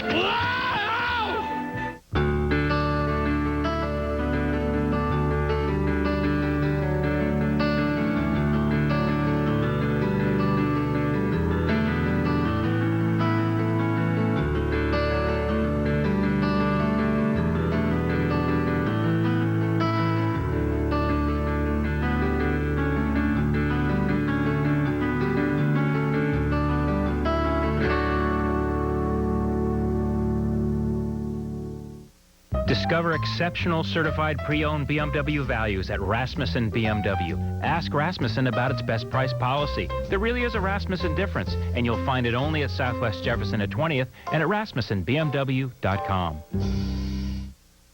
Go to Rasmussen BMW for great values on new BMWs. Ask Rasmussen BMW about its best price policy. There really is a Rasmussen difference, and you'll find it only at Southwest Jefferson at 20th and at RasmussenBMW.com. What? The Dairy Queen double cheeseburger meal is just $3.99? This could be the greatest deal of all time. I give you fire. You give me rock. Good deal. Oh. Yep, the double cheeseburger deal's still the greatest. And less painful. The third-pound double cheeseburger combo with fries and a drink, all for just $3.99. It's quite a deal. Celebrating 40 years of Portland Trailblazers basketball. Blazers basketball is being brought to you by your Northwest-grown, employee-owned Bi-Mart. Just right for the Northwest. By Sylvania, proud sponsor of the Portland Trailblazers. By Spirit Mountain Casino, the Northwest premier entertainment destination. By Kia Motors. Kia, the power to surprise. And by Gatorade. It's the heart, hustle, and soul of the Trailblazers. That's G. And both teams back on the court, getting set for half number 2 here at the Rose Garden. Blazers lead it, but only by 3. They've beaten the Timberwolves by 20 and 23 so far this season, and this by far the toughest test so far. Welcome back courtside. Mike Barrett back with Mike Rice. Blazers, like last night, got off to a great start. Then the offense started to bog down, and they've given up some things on defense as well. Well, you know, if I would have known it was going to be like this, I'd have gone to that vampire movie tonight. But now I'm here. I would think Roy in L.A. You're always terrific for our ratings, by the way. Yes. Fantastic. 4 for 11. They've got to find a way to get those two involved in the offense. And you can see 39% shooting for the Wolves. And that beats the Blazers by 1%, 38%. So not shooting. And as we said, L.A. and Brandon, 4 for 11, three-point shooting. Well, that's all Steve Blake right there. He's made a few. Free throw shooting, Blazers only 6 for 11. And the part that disturbs is not the 6 for 11. It's you've only gone to the line 11 times. Rebounding. See, Portland should be beating this team worse on the rebounds as well. They've owned that in the first 2 meetings. And turnovers not a problem tonight. But maybe too much talk about turnovers has caused them to take away their creativity, and they don't want to run. And they're slowing down, as we said. They really had a fast break advantage in the first 2 games against this team. As you see, Blake with 11, Oden with 10. Oden has just been marvelous on both ends of the court. Without him, I don't know what the score would be. It wouldn't be in favor of the Blazers. Well, let's revisit your Northwest Ford Store's keys to the ball game, see how on track you were with all of this. Well, early turnovers, as you said, MB, the turnovers are not the problem tonight. It's getting up and down, increasing the tempo. So early turnovers, as we said, not the problem. And shooting 47%, that is the problem. We said if the Blazers shoot 47%, it'll be no game. They're shooting 38%. Bench scoring, look at this. Minnesota's outscoring the Blazer bench 25-8. Travis Outlaw, where are you? On the couch. First, please welcome Garner. Well, this is terrific tonight. This is Military Appreciation Night. That's Garner Poole. He served in World War II. He's a Navy veteran. That's Les Smith. He's an Army veteran who served in the Korean War. Now Gene Perry, who served in the Vietnam War. And Jake Truex, who served 2 tours in Iraq. So we talk about generations of valor, and that's what this is tonight. It's talking about Military Appreciation Night. Take a look at that. Yes, World War II. the great Blazer fans gave them a standing ovation, and well, they should. It's Veterans Day last week, right? Yeah. We were on the road trip. We were in Minnesota, matter of fact. Yes. Last time these teams played, that was Veterans Day. Yeah. And then tonight, this Military Appreciation Night at the Rose Garden, and a great job to get some veterans out there of all of those wars and give them the appreciation they deserve. It's Minnesota with the ball to begin the second half, and as we said earlier, you better believe they're going to have a hop to their step. They haven't played since Wednesday, and you know, they run down their schedule, and talking to those around that team, and they look for, when are we going to get a win, and you look ahead, and any chance that an upset like this would be, you're going to get their best here in the second half, when maybe you've had a chance in that first half to build a big lead, and it wouldn't be an issue in the second half. Well, what they start doing is playing a lot better defense, and we saw that last night at Golden State. At Golden State, they survived that first quarter, Blazers 37 points, and then they really picked up the defensive intensity when they saw the Blazers weren't going to score much more. Aldridge has just doubled his field goal attempts for the game with that shot. And off the mark, but important at least that he's getting touches and looks on the block. See, Flynn will not attack, but boy, if he's going to be effective, he's got to attack. Brewer double clutches and hits. 1-point ball game. And we talked about this before the game, but with Portland having the massive turnover trouble last night against a team that wants to run, and we've talked a lot about if you're going to run, you're going to have to swallow some of the turnovers that come with it. Is tonight maybe an example of being too careful and overly cautious about not turning the ball over? Well, you're right, Andy. I think it is to a certain degree. I think the Blazers are, probably too unselfish tonight. Block Oden, his 4th, but nobody gets the backside, and Jefferson scores. Yeah, and you don't see that, that adrenaline rush to come out and get after people. The Blazers have to, they've beaten this team twice badly, so nice pass. Blake to Oden, he goes to the other side and reverses it in. And sometimes you take for granted a team that you've beaten twice. So we don't see now. Maybe it'll pick up a little bit because this Minnesota now is a threat. Ryan Gomes hits over Roy, and you see a team like this that hasn't had a lot of success, and all of a sudden they start playing maybe a little over their heads, and that'll continue if they're allowed to stay in this game. Yeah, and they're passing the ball really well, making very good cuts. And that's an offensive foul on Aldridge, who caught Hollins in the mouth with a unintentional elbow, and that's the 4th foul on Aldridge. Now it's L.A. more than Greg Oden, as we see right here. A nice bounce pass by Blake. Blake's been doing a nice job of feeding the big guy. And L.A. just can't get any kind of rhythm. And his fouls are, they're on that line of being, he doesn't need, he's not helping the team defensively with those fouls. Brewer down to Hollins, going to try it inside, double clutches and scores. He had Martell in there, he had Oden in there. Minnesota led 2-0, and this is the first time they've had the lead since then. Now Joel Przbilla's up. Could we see the Twin Towers come to be? No, because Howard just checked in. And he's not going to replace Howard that quickly, I wouldn't think. Although I wouldn't mind it. Roy inside with the left hand. Well, Oden's playing so well. Yes, he is. Remember, and they've got to start putting something on his shoulders when he picks up 2 early fouls. And Joel was just brought back to the bench, so. Yeah, he was probably seeing the same thing I was. But only 3 minutes into the second half, as you said. Jefferson got a step on Oden that time. And got him. Well, Nate knows Oden, so he must think he's, a little bit tired from last night. Roy hit by Jefferson, scores, and he's fouled. Well, Jefferson came over and picked up the foul. Roy with the finish. That's what you really want to see from Brandon. He's looking to be a distributor because everybody is closing in on him.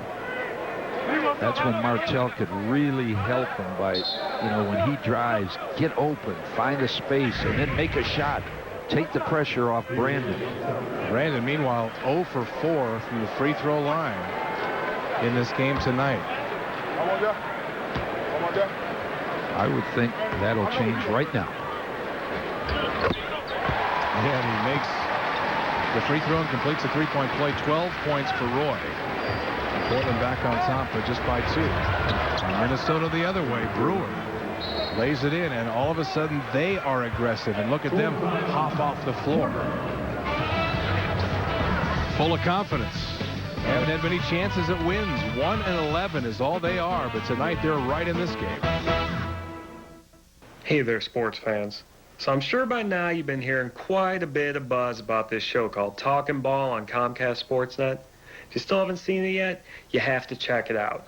Coming up here tonight, they got former Duck football star Matt Brock in the house. Matt and the rest of the panel are going to be talking all about the Blazers, Pac-10, and much more. Check it out. It's Talkin' Ball tonight, right after the Blazers post-game show on Comcast Sportsnet. Game on.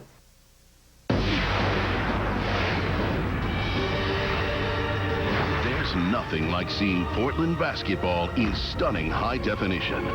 And there's nothing like watching the biggest new DVD releases on breathtaking Blu-ray. Bring home the best in home entertainment with the Sylvania HD LCD flat screen and the outstanding Sylvania Blu-ray disc player.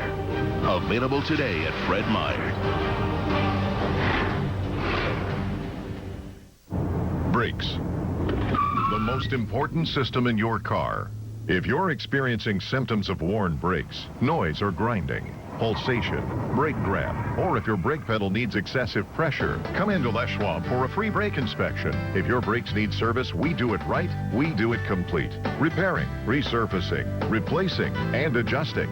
All backed by our full parts and labor guarantee. Les Schwab Brake Service. If we can't guarantee it, we won't sell it. Trailblazers and Timberwolves tied at 49. Blazers have won 10 straight in the series. Minnesota would love to end that here tonight. Steal of the game tonight, 1 ticket in the club level, and you get that all-inclusive food and non-alcoholic beverage service to the November 27th game against Memphis, just $98. And this special offer only available online. Visit trailblazers.com. And Kia wants to help us get to know our Trailblazer players a little better. Here is tonight's Kia card. It involves Andre Miller tonight, who didn't start but came off the bench and will again at some point here in the half. Kia, the power to surprise. Well, if you look at it, the Blazers in this series have a 65-35 edge in assists going into tonight. Tonight they have a 3-assist lead, so Minnesota really has used that time off to really zero in on what the Blazers like to do. They go to Oden down low, ball knocked away, and they steal. They brought the immediate double, and if I'm Minnesota and you watched last night's game, which you know they did, you might start going to the half-court trap and really doubling and rushing people all over the floor. Portland did not react well to it. There's the first time Flynn really got going. I don't know if this ball club can do the same trapping with the big Al Jefferson in there. He's, you know, if you start running him around, he'll get tired. Roy, triple team. They are doubling and tripling, though. Martell, Webster for 3, and maybe that'll get him started. Yeah, because they're laying off everybody, and they're still packing that lane in there. Martell, he can open the door for more playing time. If he has confidence in himself, I think Nate will get confidence in him. Jefferson, top of the key over Oden. That's long. Rebound Blake, and a chance for Portland to run. Well, Webster wants to run. Every time he gets an opportunity, he takes off down the floor. Roy scores it. They're not going to count that. And that'll be the second team foul on the Timberwolves here in the quarter. 7:17 left here in the third. These teams played 3 weeks ago here, and Portland was running and gunning. And we talked about a philosophy change and a style change. They scored 116 in the ball game. Hasn't been that way tonight. Blake trying to re-enter it to Oden. Greg, jump up with the left. It's off. Juwan Howard, though, the offensive rebounder. When teams double, you have a chance to rebound. Webster for 3. Hey, hit it right in front of Minnesota's bench. All right. Now you got to see if he can stay consistent. And he is streaky, to put it mildly, so feed that dog right now. Absolutely. Get him while he's hot. Flynn, lob to Hollins, or the shot. It looked like he was going to try and pass that to Hollins. And Jefferson keeps it alive and scores. Great hands by Al Jefferson. Not the quickest of foot. Juwan Howard gets called for running over Ryan Hollins at the other end. Here's the last possession. Look at Blake seeing Webster open and knowing, boy, this guy's hot, get him the ball. And high arcing 3 for Webster. That was kind of a ticky-tacky foul. Juwan Howard was just trotting down the lane. There's the same thing happened to Blake. Flynn ran him over. Brewer misses the shot. The rebound, Martell Webster.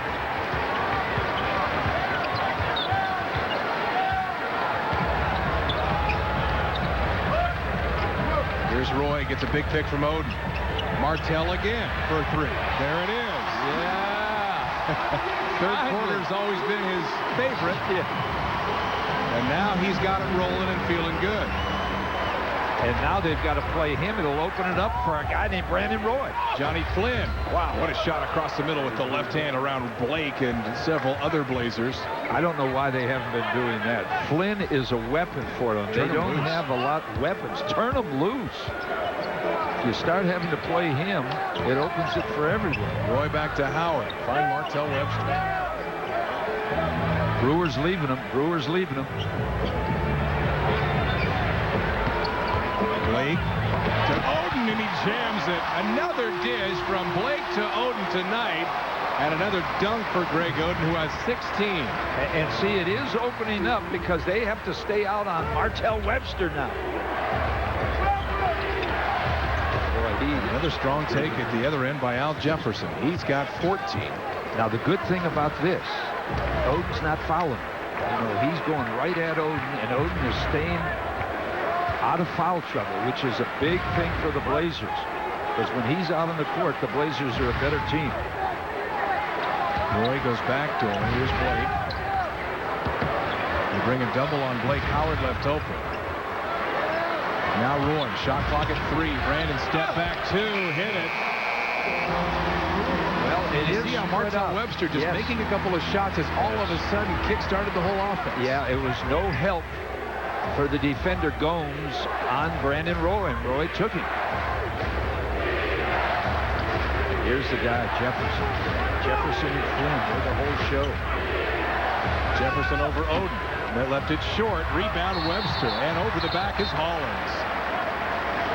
Boy, Martell Webster with 6 rebounds. And, you know, he's always told, make some things happen. Other things. Nice pass by Blanton. Sure. But when Martell isn't getting his looks, go out and get a block shot. Get a couple of rebounds. Get a steal. And then your shot will come. That certainly has been the case tonight.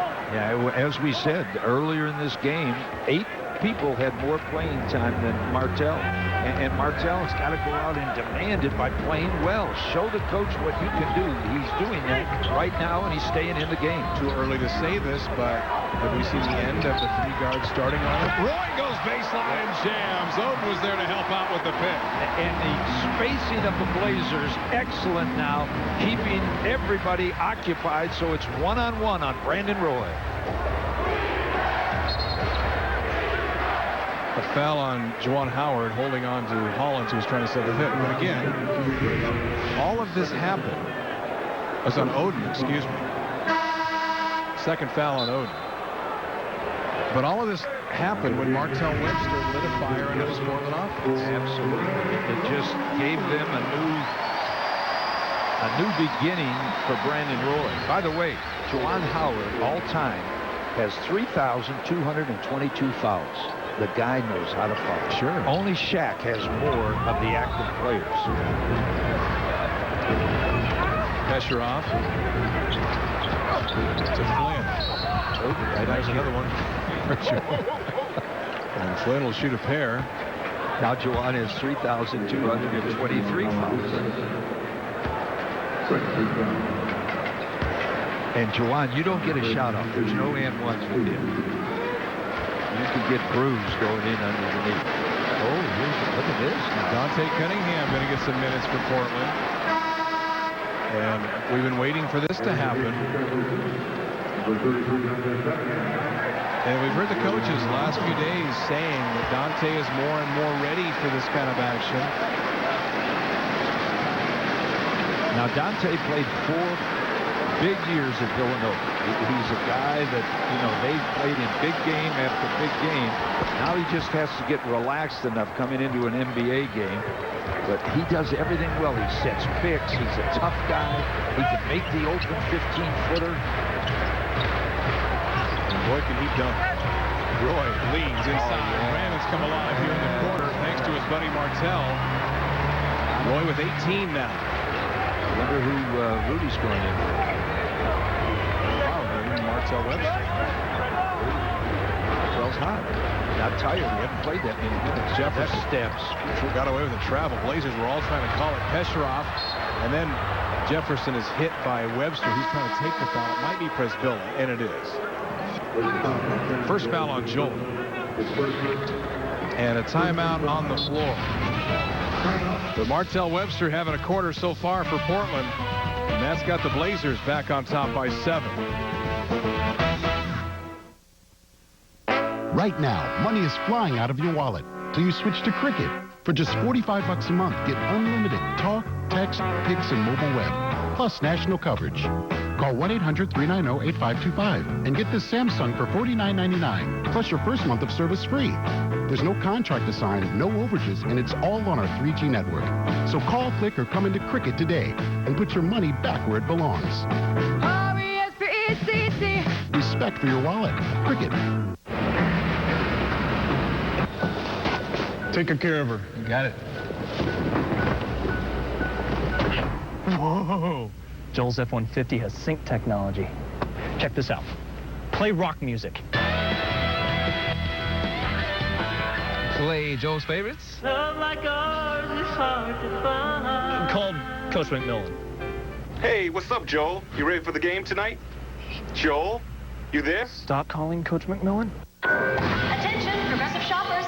Check out our pet injury coverage. When Progressive covers your car, we cover your pet at no extra charge.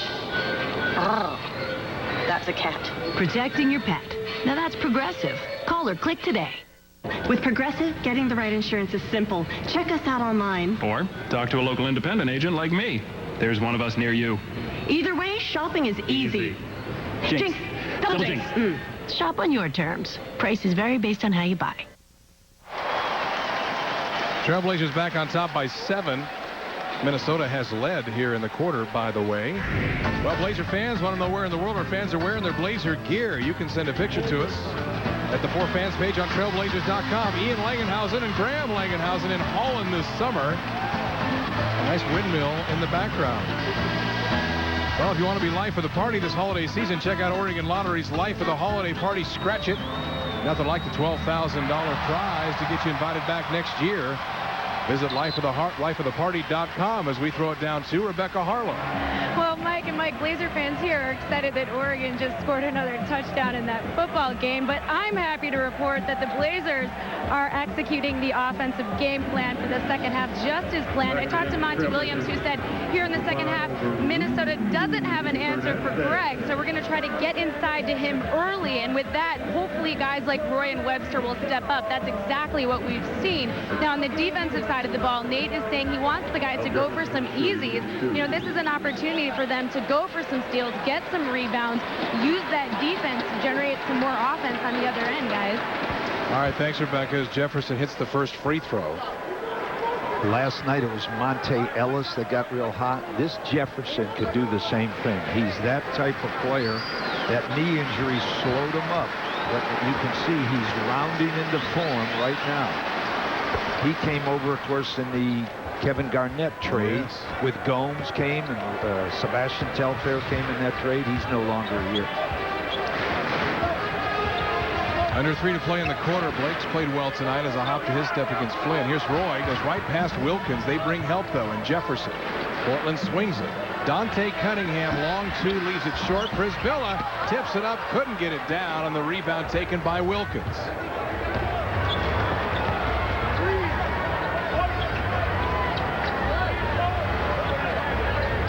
Minnesota, you can see the hop to their step. We'll talk about Portland in a minute.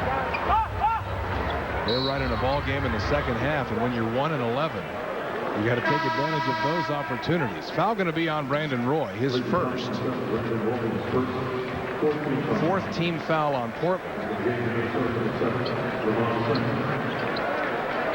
And they have a nice thing going between Sessions and Flynn. They keep them fresh in the ball game.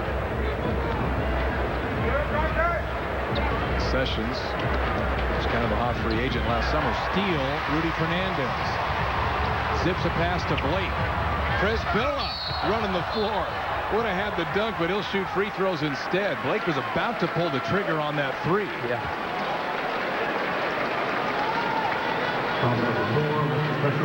Besher off the foul.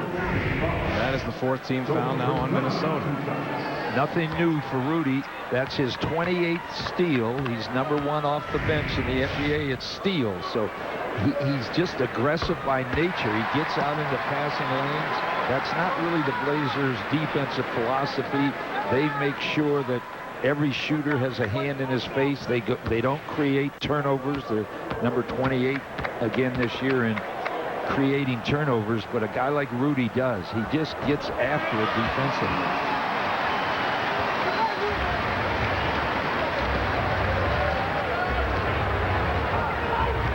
2 minutes left in the third. Sessions trying to get Pesheroff inside. Dante Cunningham doing a good job against a guy who's a lot bigger than he is. You can tell he's used to stepping out and helping on the pick. Another steal. Fernandez. Jefferson gets away with a shove, and the Blazer bench going crazy. As Fernandez had that steal, Jefferson shoves him out of the way, and Jefferson took a shot in the face. Yeah, they got a man advantage now. Jefferson just got back. Blake through the middle, finds an open Rudy for 3. Got it! And look at Rudy telling the crowd, where are you? I need you. 31-point quarter for Portland. They had a 37-point quarter last night. Of course, they followed that up with a 15-point quarter in the second. Jefferson gets past Prisbilla, no. Pesheroff tip, no. And the second time he got it. Well, I'll tell you what, in this small Blazer lineup, Petcherov is really a thorn in the side. Jefferson, they helped out on him and it left him a little short. Prisbilla takes what the defense gives him, left it short. Rebound, though, to Fernandez. Blake catch and shoot three. Good! Oh, from Fernandez. What a pass. 5 threes in the quarter. Where's that been? It's here. Blazers back on top by 9. Crowd certainly back into the ball game. They're just happy to be seeing a good game. Sessions, high arcing shot. Prisbilla had the rebound. Jefferson knocks it out of bounds. And Portland will have it with 35 seconds left in the quarter. As Nathan Jawai will check in. Al Jefferson is dead tired. Here's Rudy's three a moment ago. Blake, the nice setup. 14 points, 9 assists for Blake tonight. Yeah, really stepping up, because they took the other point guard out of the lineup. Blake is stepping up. Roy tried to pick and roll it with Prisbilla. Rudy steals. Roy, lob. Prisbilla, yes! Rudy Fernandez. He would have had 3 steals in the quarter, but the one was knocked back to him. He'll be at 30 before this game's over. Boy, between the Martell earlier in the quarter, Blake in the middle, and now Rudy at the end. Sessions, watch Pesherov, takes the 3, off the mark. Rebound Blake, 3 seconds. Blake with it, and they poke it away. He would have had a shot. It would have been a full-speed top of the key shot. But a good quarter for the Trailblazers as they get their shooting up to 50% for the game. Minnesota, who led earlier in the quarter, now trails up by 11 heading to the 4th. Blazers looking to make it 11 straight over the Timberwolves. We head to the 4th. You're watching Blazers basketball on Comcast Sportsnet. What would you do for a Klondike bar? What would you do now that it has a thicker, more chocolatey shell? What would you do for a Klondike bar?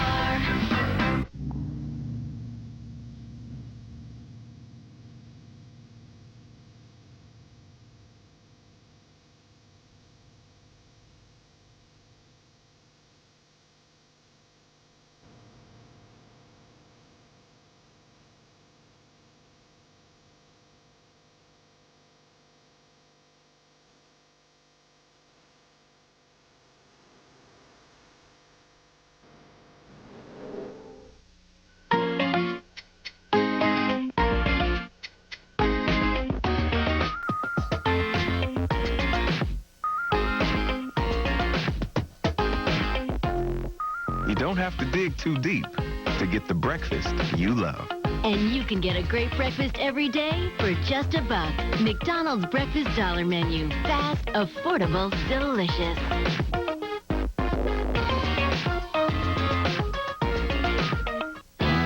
Change your color. Change your life during Miller Paint's store-wide paint sale. Now's the perfect time to take advantage of Miller's exquisite color lineup, all backed with the knowledge and expert advice you need to make the perfect color choice. Even our full Divine color line is on sale, so your only color limit is your imagination. Give your home the color you've been dreaming about at your local Miller Paint store. Miller Paint, our paint since 1890. What are people willing to do for a Klondike bar now that it has a thicker, more chocolatey shell? So guess the next girl comes out of the gym. That's the next woman that came out of the gym. What would you do for a Klondike bar? Find out what happens next at KlondikeManCave.com.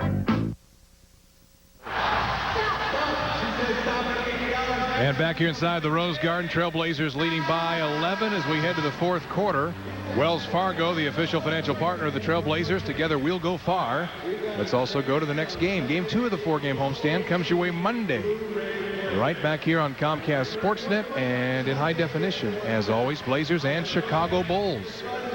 Chicago, no doubt, will be remembering the 43-point shellacking Portland put on them in this building last season. And they're playing well.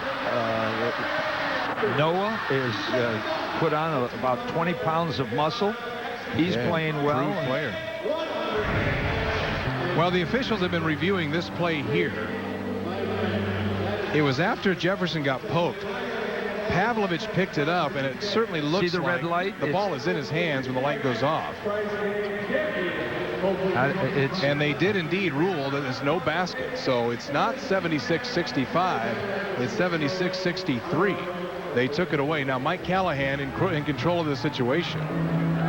Boy, the officials so during close. play will look over to the scorer's table and give them a time on the clock, and then at the next available timeout, we'll go over and review. And that's what they did with help from both TV trucks, the home and visit. And that's one of the new rules. They can review that. And the proper call there. Yes. Boy, it was so close. Blazers had 40 points in the first half, 36 in the third quarter. Foul on Damian Wilkins being too physical, but you'll take a 36-point quarter. That's more of what we saw the first time these teams played when the Blazers scored a 116. Yes, and LaMarcus Aldridge has played 14 minutes of this game. So between...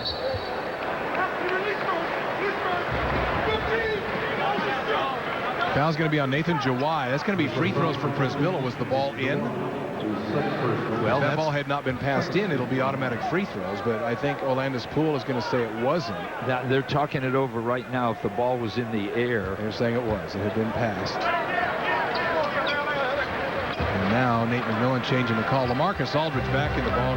He's battled foul trouble all night. He's only taken 2 shots in this game. Another foul. That is 3 team fouls in a row in barely a second off the clock. And you talk about team foul trouble. You don't want to put the NBA's best free throw shooting team at the free throw line this early in a quarter. That's for sure. That's how Minnesota could have gotten back into this game, by making the Blazers do that.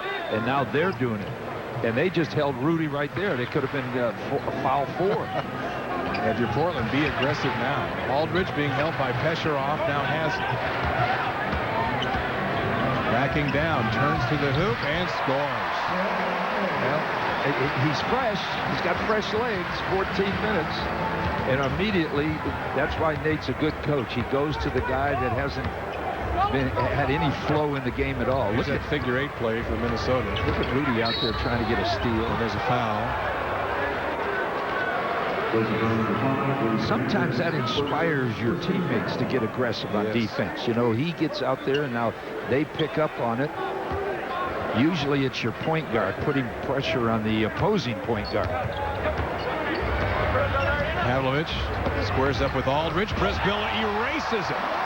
Picked up by Webster to Fernandez. Rudy thought about the 3.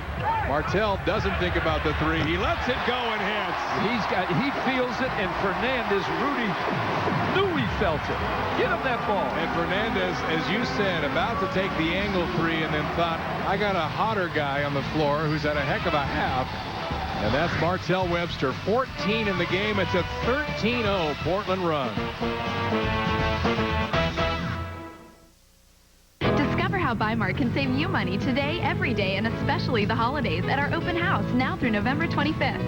During the open house, no memberships required. Find out how Bimart's just right for your Northwest lifestyle. We have the brands you trust and the values that make your dollar go farther. Joining Bimart is easy. A one-time fee of $5 gives you a lifetime of savings.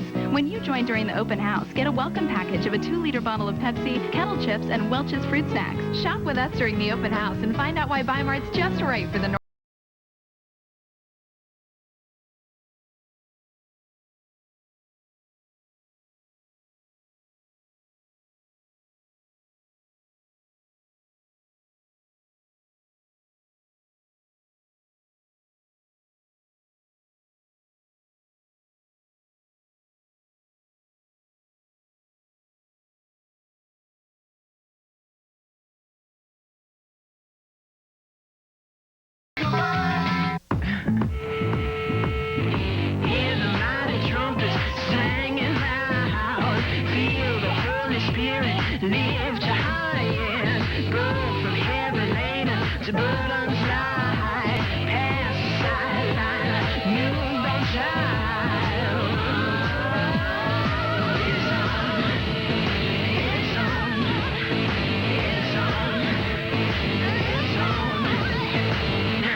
Blazer crowd pretty flat in that first half. Not necessarily their fault. And now some good play has given them reason to cheer. Just underway here in the fourth, and we go back to the Aflac trivia question. What Blazer was a communications major in college, and he wants to get into broadcasting after his career is over? I think our young man from Arizona State. No, I'll give you a hint. He went to college a long time ago. Oh, a long time ago. Juwan Howard. Yeah. Juwan Howard, man. And Juwan, by the way, earned his degree at Michigan. But Martell Webster earning his degree for the Trailblazers here. 12 points in the half. 4 3-pointers in the second half. Yeah, see, when he has a little success, he didn't even wait. He knew, if I get that ball, I'm going to shoot it. And he feels it. That's what he needs to do every day. Feel it. That's how the Blazers can get help. Travis is gone. They need help. Jefferson over Prisville. A nice shot. Well, that's something they weren't doing, giving Jefferson the ball. Now Andre Miller back in the ball game. Andre has only played 12 minutes in this ball game. He hasn't been in foul trouble. It's just the Blazers changed the starting line. Nice pass. Yeah. Miller back door to Aldridge. Yeah, they're overplaying Aldridge. Andre Miller sniffed it out. Rudy a near steal. Brewer, the runner, off the mark. Chance for Portland to run if they can secure it. And Webster does, but no chance to run now. See it, Martell is staying in the ball game, getting those extra minutes. 8 rebounds for Webster in this game. Yeah, he's doing the job. Rudy inside to Aldridge. Marcus gets doubled. Miller, swing. Webster draws the foul. He'll shoot free throws. A nice job with nothing else cooking on offense.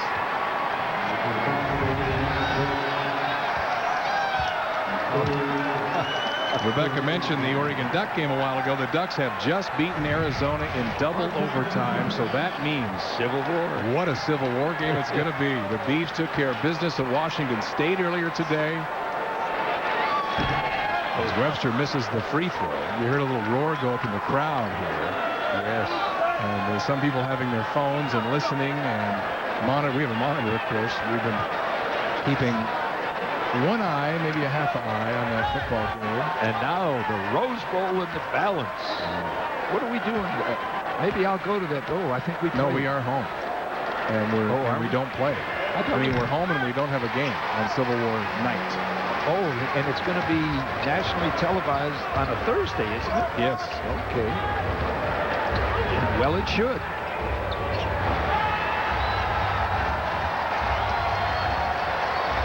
Jefferson to Sessions. The jumper is off. The rebound, Aldridge. First rebound of the game for LaMarcus. He's had so much foul trouble. Has been not even a big part of this game. They're trying to make him a big part right now because he's certainly fresh.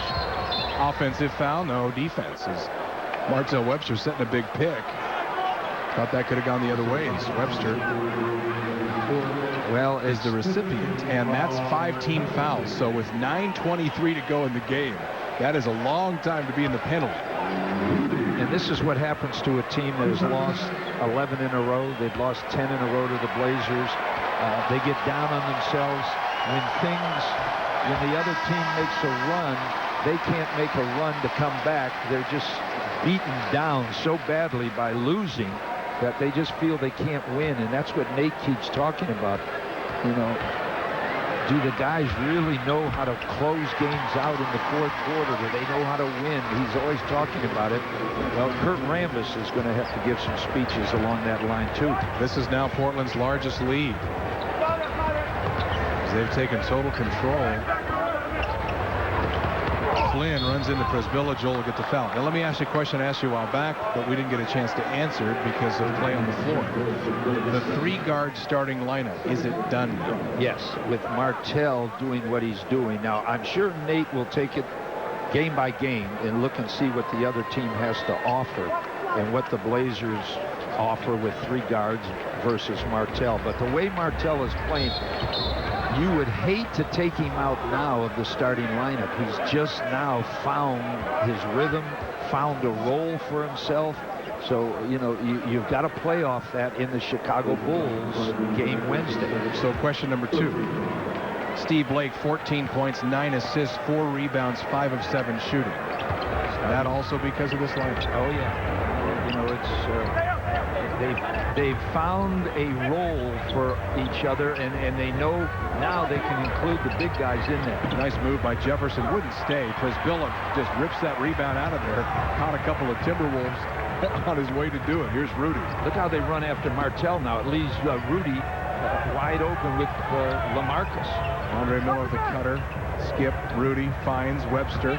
Martell dish. Prisbilla missed the shot, but he was fouled. A nice pass. Yes. Martell Webster knows that not only are his teammates looking for him, Minnesota's looking for him, and so there's going to be open people. That time it was Joel. Yeah, you make a couple. Gomes just ran and face guarded him, and that left him completely open for L.A. to do his thing. And boy, that's, you know, Martell's big enough to check a small forward, any small forward. He's quick enough if it's small, strong enough if it's big. So he solves the matchup problem. And when the Blazers had Travis, he was a matchup nightmare for the other team. They just didn't know how to check Travis when he played the power forward spot. Now Martell maybe gives the Blazers that same option. And Prisbilla steps up and makes a pair. Joel is 4 for 4. Joel, meanwhile, has 10 points and 8 rebounds in the season. Yeah, that's right. And Oden has 16 and 5. So at the same night, oftentimes you'll see one of them get minutes at the expense of the other. And another block. Oh, a foul called. He blocked that shot with his elbow. You can't call a foul on an elbow. Watch this. Elbow. Oh. Any contact there was initiated by Pesharov. You know what the referees always say? They point to down below. Down below. Oh, wow. That's in there. Crowd was a little antsy early after watching the with game good last reason. night. Oh, yeah. You know, I was antsy. With the Blazers were only 6 up, and then we kept saying, hanging around, hanging around. Well, the Blazer run had been 20-2 until those free throws by Pesharov. 20-4. Would you bring Oden back? Absolutely. Yes, I would too. Give him a little more confidence. Now, LaMarcus hasn't played at all, so they're going into him. Jump hook wouldn't stay. Rebound Gomes.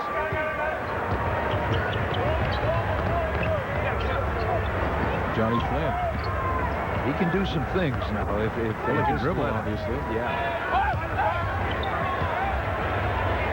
Pesharov for 3.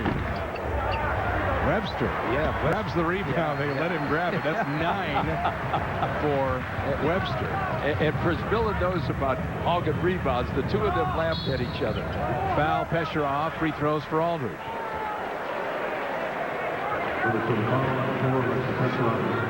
Well, practice tomorrow for the Blazers will be an easier time than this morning.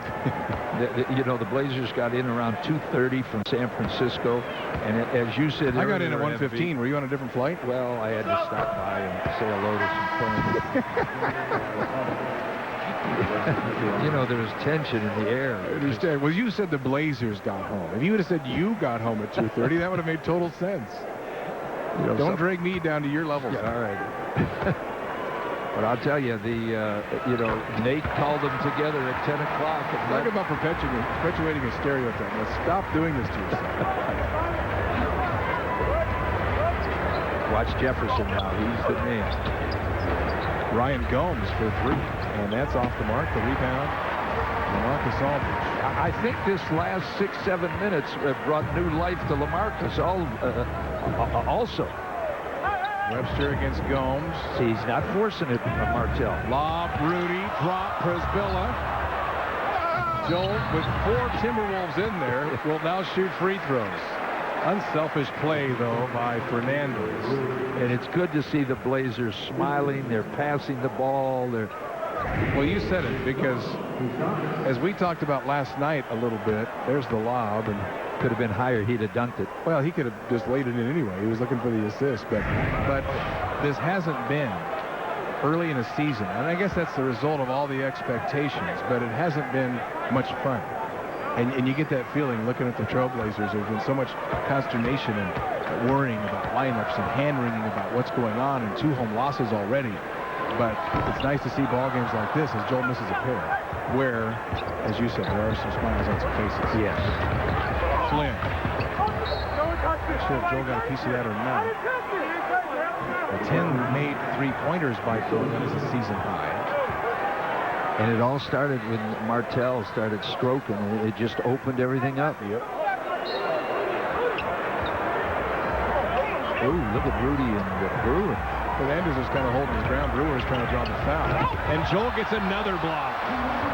Brewer was trying to jam it. Oh, the trailer is Aldridge, and he's hit hard by Hollins.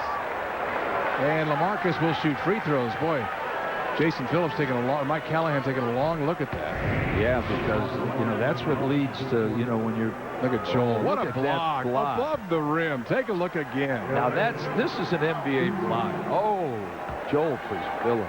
That was fantastic. Get it going. Get a streak going. Forget about San Francisco. We're trying to. Joel's second block of the night. Oden has 3. Blazers among the league leaders for teams in block shots. Those 2 guys, it's easy to figure out why. My mother called me this morning. Is that right? Wanted to know about the Blazers. Should she watch tonight? You think she still wants in Florida, the game starts at 10 o'clock Eastern time. And for her to stay up this late, I said, Mother, usually the slot machine is involved if she's up this late. Yes. Now, when they started the wave against Detroit, that's when the Pistons came back from 20 down, and they're trying to do the same thing here. Please stop this. Yeah, no wave. That sign that said that lady that wanted to give me a kiss, that's all right, but the wave is outlawed. Sessions had it knocked away. Webster then knocks it out of bounds. Look at Martell. He's just, you could see the adrenaline flowing through his veins. He's ready to play. Well, he's been waiting for a breakout game. Yes. Maybe this will be it. Oh, look at that wave. Look at Jefferson. He can wheel and deal. Jefferson doubled. Shot clock violation. Rudy Fernandez came over to help, and Joel Frisbilla gives him a swat. See, Rudy's active. Look at Rudy. Rudy's double teaming. He's getting steals. He's 5 points, 3 rebounds, 3 assists. A couple of steals for Fernandez. Now, of course, the Bulls, couple games over 500. They're in that Eastern fight, so when they come in, it'll be interesting. They have a very physical team. Derrick Rose not playing real well, but, he's explosive. He can start anytime. The wave is now in full force. Miller, nice pass. Frisbilla scores. Joel with 12 points, 8 rebounds.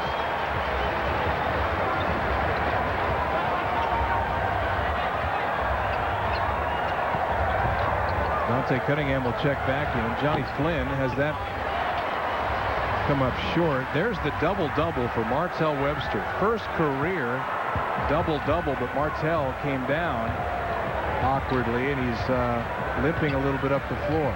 Yeah, give him a 3-pointer. He'll get out of it. I was going to say his foot could fall off. He's not coming off the floor. Aldridge into a triple team. Finds an open Webster. Pulls back for 3. Short. Rebound for Frisbilla. The crowd would have come to their feet on that one. Let it fly. Yeah, let it fly. Dante, when he gets in there, let it fly. And they yell to him. I think Oden's night's over. We talked about that. Yeah. Well, a nice pass. Rudy left it short. Frisbilla. Loose ball foul on him. We go the other way. And Joel would have had a double-double if that would have been a rebound. Would you have thought at halftime Portland with 40 points they'd have had a shot at Chalupas tonight? No. Not in a million years. Hey, want to trade? I got pudding. I'm getting my lunch for a week. Get your own. Get your own chicken marinara melt, our newest $5 footlong. Fresh toasted with melted-in flavor. Subway, eat fresh. When you're hungry, you want a meal, not an item. So try the Sub of the Day Fresh Value Meal. Every day you get a different delicious 6-inch sub, a side, and a drink, all for just $5. It's mealtime trifection perfection. Subway, eat fresh. Coming up on Comcast Sportsnet. Monday, November 23rd at 7 p.m. against Derrick Rose and the Chicago Bulls. Wednesday, November 25th at 7 p.m. against Devin Harris and the New Jersey Nets. Friday, November 27th at 7 p.m. against O.J. Mayo and the Memphis Grizzlies. Catch all this and more on Comcast Sports Net. Your home for the Portland Trailblazers. Game on. Now that Clear has covered Portland with super fast mobile internet, it's easy to stream TV on a train, video chat at a job site, So did the shipment arrive today? Should be here by noon. or upload videos to YouTube from the pool. Try doing that with internet from a cell phone company. But it's easy with Clear, because Clear has built a brand new WiMAX network, so you can get online at home and on the go for only $55 a month. It's all the internet you'll ever need. Well, the Blazers doing all of this running and shooting and scoring here in the second half and not turning the ball over at all. And after last night, that was a concern. All right, time for the Coors Light Freeze Play. Your favorite moment of the night, Mike. Yes. Price, what have you selected tonight out of your library? Well, I'm showing you why Brandon Roy has no shots in the fourth quarter and how they play an all-star in the NBA and try to keep him from scoring. We're going. Freeze it right there. Watch how everybody converges on Brandon. He's got a circle around him, and watch Brandon what he does. He just dumps it off to the big guy, and the big guy comes in. That's why Martell Webster is so important in the scheme of things, because he keeps the defense all fanned out. And that time Martell Webster couldn't score himself, but he gave one to Oden. Now if they stay on Oden, then he's got Martell wide open. So that's big to freeze it for Johnny tonight. Nice job, Coach. Thank you. And that's what Brandon Roy is looking at. He's 8 for 15. He was 8 for 15 at the end of the third quarter. You know, and he's such an unselfish guy. And, you know, teams can stop him, but it's up to somebody else to step up. That's why Travis was so big. You know, they double Roy, and Travis would burn him. And balanced scoring once again tonight. 6 Blazers now in double figures. And Roy leading the way with 18. But as you said, plenty of help from his friend. Sure. Uh-oh. Martell, long two. Headed anywhere. Hey, it's, you know, it's there. Martell has the talent. Does he have the confidence? He does right now, but this will help a lot. That's for sure. Can it exist Wednesday against the Bulls? It's got to be consistent talent. Well, I like this guy, Dante Cutting. Missed by Flynn. Bulls game is Monday, by the way. So is it Monday? I keep thinking it's Wednesday. That's the Nets, huh? It's okay. We'll have more fun with them than we will Chicago. Although Chicago's good ball club. Brisbilla takes it. He's been aggressive offensively. Yeah. He's already got 12 points, 9 rebounds, a couple of blocks. I love the way when he misses a shot, he's got that big smile on his face. Like, why did I take that? Look at Jefferson. Jefferson takes it to him. Brisbilla grabs. There's his double-double. Rudy wanted that ball out front. Crowd is wanting chalupas. Webster missing. Brisbilla follows it home. I think that was a pass. They should give Martell an assist. And Kurt Rambis wants time.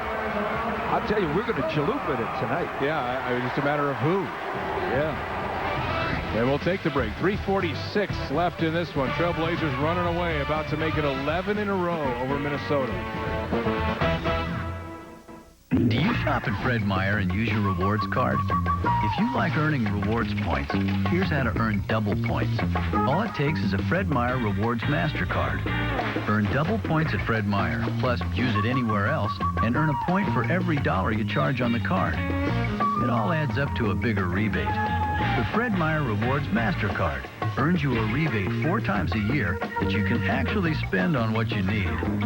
Fred Meyer, what's on your list today? No, it's not easy to save with 3 grown boys. Not just 3 boys, triplets. 3 cheeseburgers with fries, 3 football uniforms. Come on. Guys, just take turns. Everybody get a chance to lean back. 3 college educations. We showed them how online tools that come free with their Wells Fargo checking account could help them manage their expenses and save automatically. Times 3. There you see. He's a fourth triplet. Wells Fargo. Together, we'll go far. So I'm here at the Ford year-end sales event, chatting with my buddy Phil. He's what you call a built Ford top expert. What do you got, Phil? We got them all. Great deals on Ford F-150, Super Duty, any truck you need. What makes them so great, Phil? F-150 is best in class in towing and payload. Super Duty, name says it all. Well, that's why they're the best-selling trucks for 32 straight years. That's a long time. Now, during the Ford year-end event, get 0% financing for 60 months or up to $7,200 cash back. Tell him Mike sent you. Or Phil. Phil's probably better. Bob McCamey and Michael Holton in the Home Court Studios. The Home Court postgame show is coming up. An old story. Defense starts offense. That's how this game is turned in favor of the Blazers. Yeah, and in this clip, it's offense turning to defense because Brandon Roy turns it over. Rudy, alert, saves the day, and then the teardrop to Joe Prisbilla, he brings it home. That's alert and being connected and understanding what's going on the floor. And the Trailblazers doing what they wanted to do tonight, getting over 100 points or close to it, and holding Minnesota under 90. All right, thank you, guys. And the fact that Minnesota is 0 for 11 in the quarter is helping out. Rebecca Harlow, what do you have? Well, Mike, it's been really interesting to watch Nate interact with the guys over the course of the last couple of timeouts. He's been coaching this game like it's really close. He's telling the guys, go for deep post position, and if we don't have that, set up your pick and rolls. Nate's always said that finishing games is a habit, so he really wants his team sprinting through the finish line on this one. He wants them to learn how to finish these games, guys. Yeah, never play the clock. That's what he says, and they got caught doing that against Detroit in their last home game and saw a 20-point lead. And granted, that's not going to happen tonight. They saw a 20-point lead whittled down to 1 in the final minute. And everybody after that game said, great to have a learning experience after a victory because that doesn't always happen. Yeah, and it was a learning experience in Golden State. They learned never to go there again. That wasn't the good kind of learning experience. No. By the way, did you notice that Rebecca, when she threw it back, she just said, Mike, you. She's not talking to you. She's freezing me out. She usually says Mike and Mike. She's not speaking to you. It could be another freeze play. You guys will work that out at some point. Yeah. By the way, 3:31 left. You know, Robert Morris had a big win. Robert Morris beat Alcorn State. What a ball game that was. And I told my son after they lost to Syracuse, hey, North Carolina lost to Syracuse. Cal got killed by Syracuse. Oh! Rudy, nearly the Chalupa man, but it rolls out. Still plenty of time, folks. I think Bayless will be the Chalupa guy. And money's on Dante Kennedy. Okay. Long three is short. Push it up. Bayless, take it. I got money on you. No, I don't have money. Of course you don't. No, I don't. You're not a betting man. I can get a free Chalupa. I understand. Here's Cunningham. Uh-oh. Juwan Howard says, I'll be that man. No. Oh, Webster is. Oh, look at Martell Webster. Oh, welcome back. It's a new Martell. Sessions inside scores. Boy, the crowd, we haven't had too many highlights. That might be on the network tonight. That was Minnesota's first field goal of the quarter, 1 for 13, by the way. Look at Martell. They got to come out on him. 19 points, 11 rebounds for Martell Webster. Uh-oh, here it is. Another three. Got it again. Long two. It's on autopilot. Kurt Ramos wants a timeout just to give Martell a test. Well, he wants this as a teaching opportunity for his team and saying don't quit and be embarrassed. Take a look at Webster here following this Howard miss. Oh. He got great hops. Boy, has Portland needed this, especially with Travis Outlaw. Yes. Oh, it just, and Nate, he knew that he had to do some tinkering with that lineup. And they put it on Martell's shoulders. This is your chance. And boy, that door opened just like that. And as we said, now everything may be different going forward. We had the 3-guard lineup for a little while to try and fill some time. And, you got the feeling it was more of a finger in the dike kind of situation and not something permanent. And now, perhaps, we found the new lineup. Blake played great tonight. Martell played great. It's a word of consistency now. Martell hasn't been consistent in the past, so he's got to step in there. If his role is there and the minutes are there, I think he'll come through. And that, you say role, that seems like the biggest thing tonight. Roles were very well defined. And talk about the play of the Blazers' two-headed two-headed monster inside, Joel and Greg Oden. Well, Joel, he just does everything. He's the #1 defensive rebounder off the bench. He's #1 offensive rebounder off the bench. He just does so much with his club. And now, if they can keep Greg Oden out of foul trouble, and they have the two of them really going after the blocks and the defensive rebounds, now you may be able to run a little bit more, open it up a little. It's amazing. We talked all night kind of comparing this game to the first meeting between these teams here and how different it was and how different the final score was, and the fact that Portland got over 100, and this is actually going to be a bigger blowout, and Portland scored over 100, which we didn't think would happen in the first half of this game. It was stagnant. It was ugly. 40 points. Here's Rudy for three. Howard might have come down on a foot. He's kind of flexing that right ankle. That's the last thing Portland needs. Martell Webster. Now, don't get carried away and get yourself hurt here. Yeah. We've got the start of something really good. Even the chat rooms will love him tonight. I think so. Yes. I have a feeling that they're on that bandwagon real quick at times. Martell, the last trip, hit that long bucket that was scored a 2. Was it a 2 or a 3? Oh, I'll tell you what. And bumped as well. Yeah, they undercut him a little bit. Not that we're complaining at this point. But Martell misses a pair. That's the only thing Portland hasn't done tonight. 64% at the line. Martell Webster 3 of 7. Roy 1 of 5. But they get away with it. Well, Minnesota, we were talking about in the crowd has early the chalupas. They've got home. Yeah, early third quarter that this team really felt it, and the Blazers just put the foot down and took over. Dante Cunningham. See that shot? He can make it, fans. I've been telling you, I watch him in practice. He makes that shot, and he'll fight you. Watch him front. Anybody Holland's inside, anybody. He's as strong. Johnny Flynn scores and he's fouled. Howard picks up the foul. That's number 3,225 in his career. Well, if you're going to count something positive. Well, for Jawad, he's making, he's number 2 in the NBA at something. Shaq is number 1. 3,888 for Shaq and counting. It hasn't stopped. Juwan Howard in great shape and gives you what you want. The coach tells you to do something. Bayless being harassed by Flynn. He tried to zip that to Juwan Howard, who says, nice job. I knew what you were thinking there. Bayless has to look at how Martell's playing and tell himself the same thing could happen to me. I could step in there and have a big game like I did against New Jersey last year. Boy, nice pass. Shot clock at 5. Rudy, step back 3. Off the mark. Martell Webster, another rebound. Circus shot. Get out of there and don't jump in it.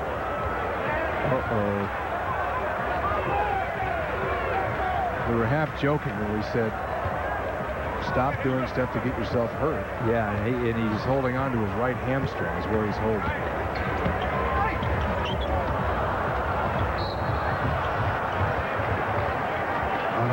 Yeah, they got to get him out of there. I think is it buttocks? No, I think it's his right hamstring. Well, he landed hard on that side earlier in the game. No, don't be running down there and jump. Yeah, I think it's the second time he's landed on the spot in the game, so that's okay. We can handle bruises. Well, I'll tell you, Dante Cunningham's going to be a player.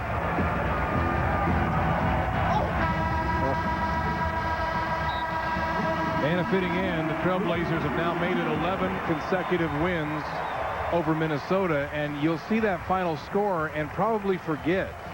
Minnesota had a lead in the second half. It's hard to remember. It was a long time ago, but Trailblazers scored only 17 points in the second quarter. And they back it up with 36 and 30 in the final 2 quarters. And they get the victory tonight as we throw it down to Rebecca Harlan. Unbelievable night for this guy right here. But I know if I ask about you, you'll defer to your teammates, as you always do so modestly. So what happened in that third quarter for this team? What was the change? Well, Coach came in at halftime and told us that, you know, what we were doing was good, but we just need to get a little bit better at it. And we came out that second half with a sense of urgency, picked up the energy a little bit, got the crowd into it. You know, when you get the crowd into it, it kind of gets you over the hump, and it did tonight. Now you are on the spot. We are talking about you. Season high for you in points, career double-double for you. I know that's so exciting. With everything that you've been through, what is the most gratifying about that? Just having the faith, you know, from my teammates. You know, every game they kept telling me, you know, when the ball comes your way, keep shooting. But, you know, I got to tip my hat, you know, to my big guys. I mean, they were getting me open on screens. And then also with the point guards, you know, penetrating and pitching.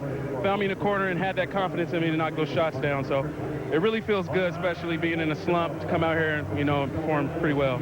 The word finish has been something that you guys have been talking a lot about lately, of course. How good is it to get that finish to close this team down, especially after last night?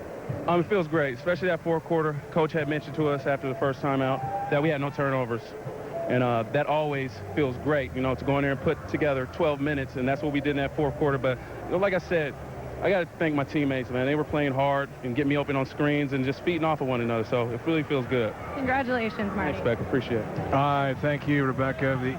The entire Blazers starting lineup was in double figures tonight. Plus, Przybilla added 14 off the bench. And great to hear Martell Webster give a shout to the guys who were setting picks for him, because that's big. No one ever said Martell was dumb. That's exactly right. He wants to keep getting open shots, doesn't he? That's right. Blazers roll tonight over Minnesota, 106-78. Back to wrap it up after this.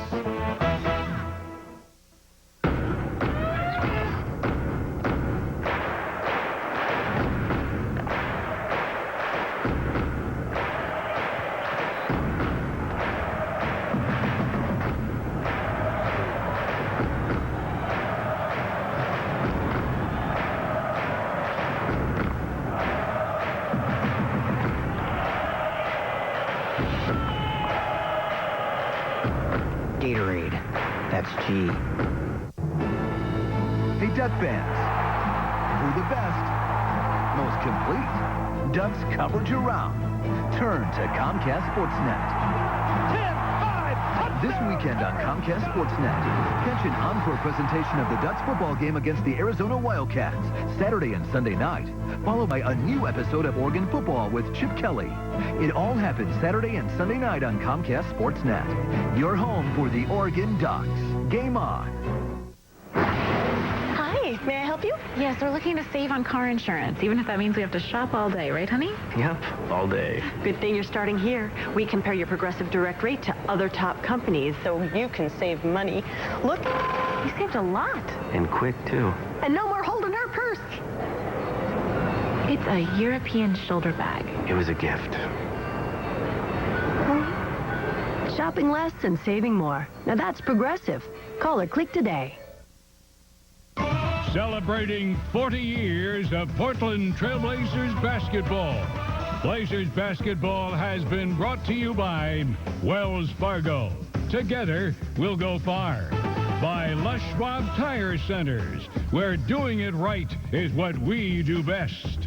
By Sylvania, proud sponsor of the Portland Trailblazers. By Subway. Check out the everyday value menu from Subway restaurants. Subway, eat fresh. And by Corona.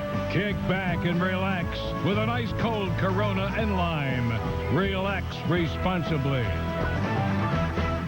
And the 78th consecutive sellout at the Rose Garden tonight. They didn't have a whole lot to cheer about in the first half. Kind of an ugly half-court ball game, but got into it late in this one. Had plenty to cheer about it. Stan Love there in your picture. Kevin Love's father. 106-78. The final tonight. Blazers get it done. You know, and there's turning points in ball games. We talked about the turning point last night was when Greg Oden picked up his second foul at Golden State. Tonight, it was when Martell Webster hit his first three. it seemed like everything changed. The switch was flipped at that point, and there was no turning back. Yeah, it makes it so much more interesting. Tonight, Roy in L.A. played 21 and 23 minutes. You don't have to overplay them if someone else is... the center position, for instance, when you take Przybilla and Oden, they had 30 points, 16 rebounds, and 5 blocks at the center position. No one in the NBA gets those numbers, and it makes it so much easier if you have Blake and Martell Webster make an outside shot. It opens it up for everybody. L.A. got busy in the third and fourth quarter. It just, you know, it's a complete weapon they have spread all over the court for everybody, and that's how you win games. Blazers shoot 24 for 39 in the second half. They're getting some pretty good shots, and that's something we talked about early. They weren't getting good shots. They got good shots in the second half. Yes. Fred Meyer, player of the game without a doubt. Martell Webster, 21 points, 13 rebounds in a starting role tonight. And that was going to be the thought when the season started, when they learned Nicholas Batum going down. Martell Webster got the job. Blazers then decided, we need some guys who are better entry passers, so they start the three-point guards. That worked out really well. In fact, in the first game against Minnesota and San Antonio and some of those home games, that's when it was working so well. But it put Brandon Roy in an awkward spot. Now he's back to his natural position. You think this is here to stay? Yeah, I do, because I think it takes away pressure from Brandon. We mentioned during the telecast that he has the third most minutes played in the entire NBA, and no one's close to him in guard minutes. So, you know, you're going to break down a guy like Brandon Roy trying to, you know, he's fighting these double teams. We showed it in our cores, freeze it, that Brandon Roy gets triple teamed half the time when he has the ball. So Martell opens it up. Now, he's got to be consistent. Monday and Wednesday, he's got to come back and show that same fire. And Friday and Saturday, too. Oh, I forgot about those. Spirit Mountain play of the game. For that, it was Chalupas. Yes. We didn't have our money on Martell, but we were talking about other guys. And Martell, I think, was a little offended. And so he picked up the rebound off of Juwan Howard. Missed. That gave Portland the Chalupas. And got him over the century mark, made it 173. As I mentioned, Minnesota actually had a lead in this ball game in the third quarter by 2. Portland rallies and gets the job done. And now, as you said, move on. They get the homestand started off on the right foot. It's got to continue against Chicago on Monday. Yeah, practice is a lot easier when, you know, it was needed to come in at 10 o'clock this morning, even though you played last night. You're talking about practice? Yeah, that's right. That's why he's not playing anymore either. And the Blazers now will go to practice tomorrow with the idea, let's start another streak. If you see the schedule of the Blazers, probably the next real difficult game is next Saturday against Utah, in Utah. Although the Bulls, you know, they'll come. They've started looking too far ahead. Yeah, they're too far ahead. You're right. You're right. Our next ball game is Monday night. Blazers taking on Chicago. Portland took it to Chicago in this building last year. Won it by 40+. So Vinny Del Negro and the Bulls will be in looking for a little revenge. But Portland, certainly tonight. Good thing about the NBA, you have a bad game like Golden State, you have an immediate chance to erase that memory. Blazers do it less than 24 hours after the debacle in Oakland, and they win it tonight, 106-78. For Rebecca Harlow and Mike Rice, I'm Mike Barrett saying good night from the Rose Garden. We'll talk to you Monday against Chicago. The Seattle Seahawks and Portland Trail Blazers community game plan is simple. Touch lives and make it better. Imagine the difference we can all make in our community with these two simple plays in mind. The Seahawks and Trailblazers believe that together with our fans, we can help ensure that every season is a winning one. That's why they encourage you to be part of the game plan and volunteer in your community. I love the car. Show me the Carfax. Carfax, sure. No, Carfax. Show me the Carfax. A Carfax report can help you choose a great used car. It's free at thousands of reputable dealers. Just say, show me the Carfax. We're on the island of Mystic Joy. Hey, check out the new guy. What are you doing here? You can download apps and browse the web. Yeah, people will love you. You're gonna fit right in here. With 5 times more 3G coverage than AT&T, Verizon Wireless is your destination for great gifts. Grab an HTC Windows phone like the Imagio or the Droid Eris with Google by HTC for just $99.99. Verizon Wireless.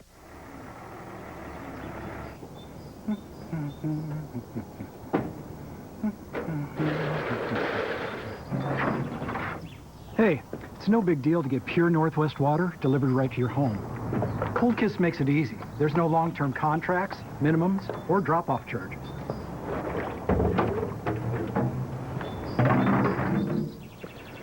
Check out Cold Kiss bottled water. Northwest fresh and pure. It can happen anywhere on the court. And the Steel's leader does it again. At the rim. Josh Smith right down Main Street. In the paint. Vicious block shot. My goodness.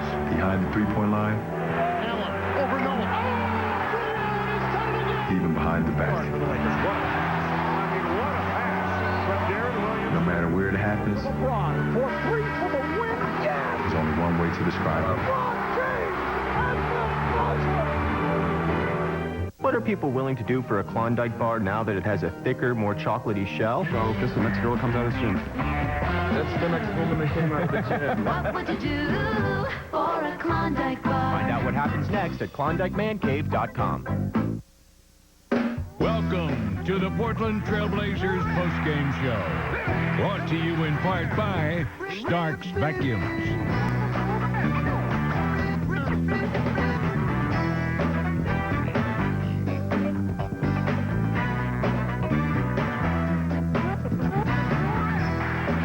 Well, as Michael Holton likes to say, how do you have a block party? Just like this.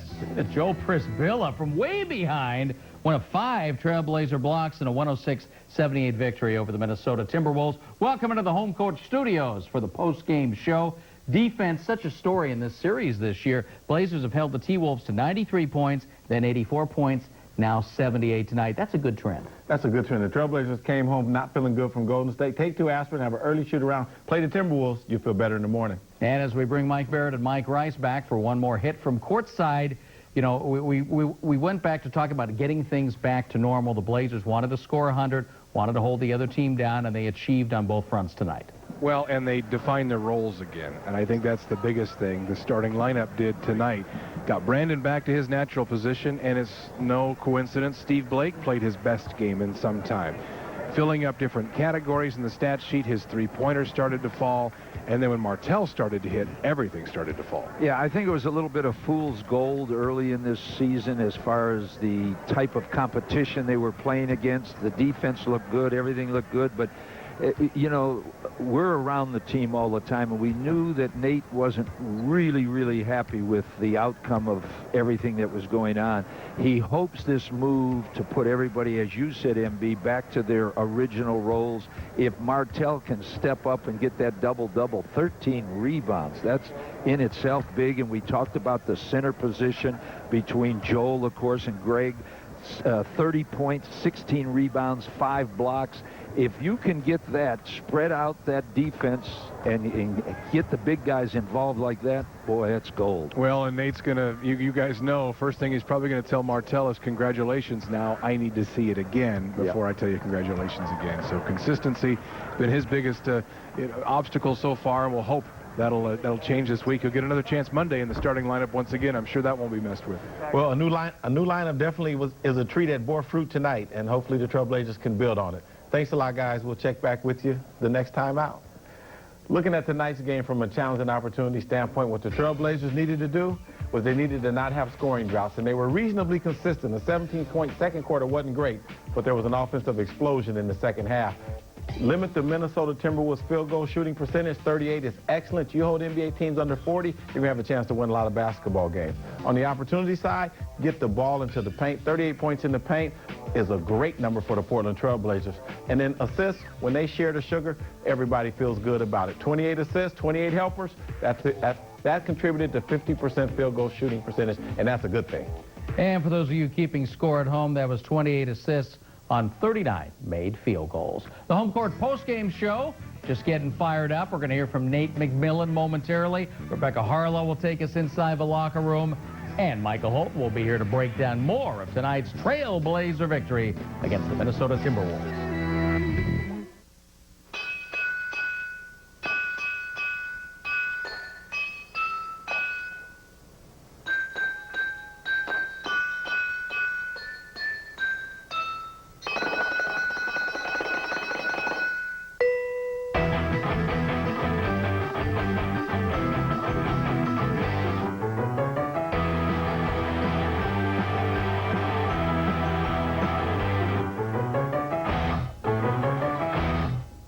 we all love to get 8 hours of sleep? It's hard to get 8 hours of sleep.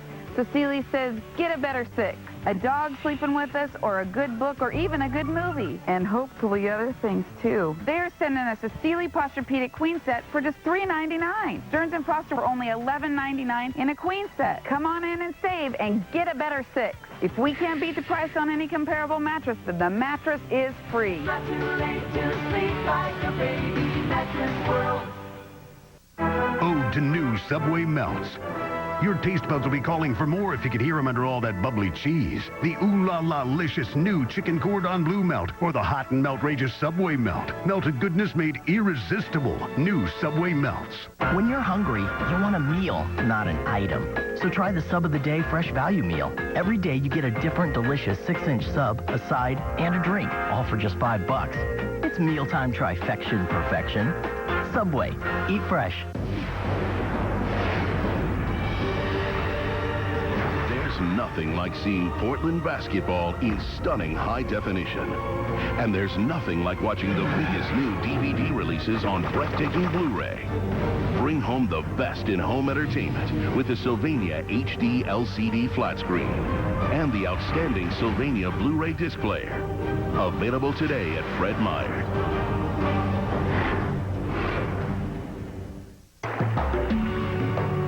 You know, being retired, changes come easy. No more morning alarm clocks, no more commute, and the only thing you need to work at is staying healthy. One change we're not going to make is our health insurance. What we've always liked about Providence is they're big on preventive care. Providence Health Plans, providing health insurance and peace of mind. We'll be staying with Providence. Check it out. 6 guys in double figures tonight, led by Martell Webster. First time he's been over 20 points in 2 seasons. That's like a game of T-ball, Bob. Everybody hits. Brandon Roy, right around the average. Greg Oden, 16 points. Nice night for him. Steve Blake got the shot back. The 2 big men together, very, very productive in this game tonight. And the Trailblazers get the convincing victory, 106-78 over the Minnesota Timberwolves. Well, let's hear what Nate McMillan has to say about his new lineup and how it performed tonight. He is in the press room now. Well, certainly with that group, that first group, a spreader. You know, Brandon and LaMarcus and Greg are seeing double teams when they play, and you need a guy who can keep that defense honest. And if they don't, you know, he has the ability to hurt them with the three-point ball, and if they play single coverage, then our guys should be able to take advantage of that. So he really helps when you have guys out there spreading the floor.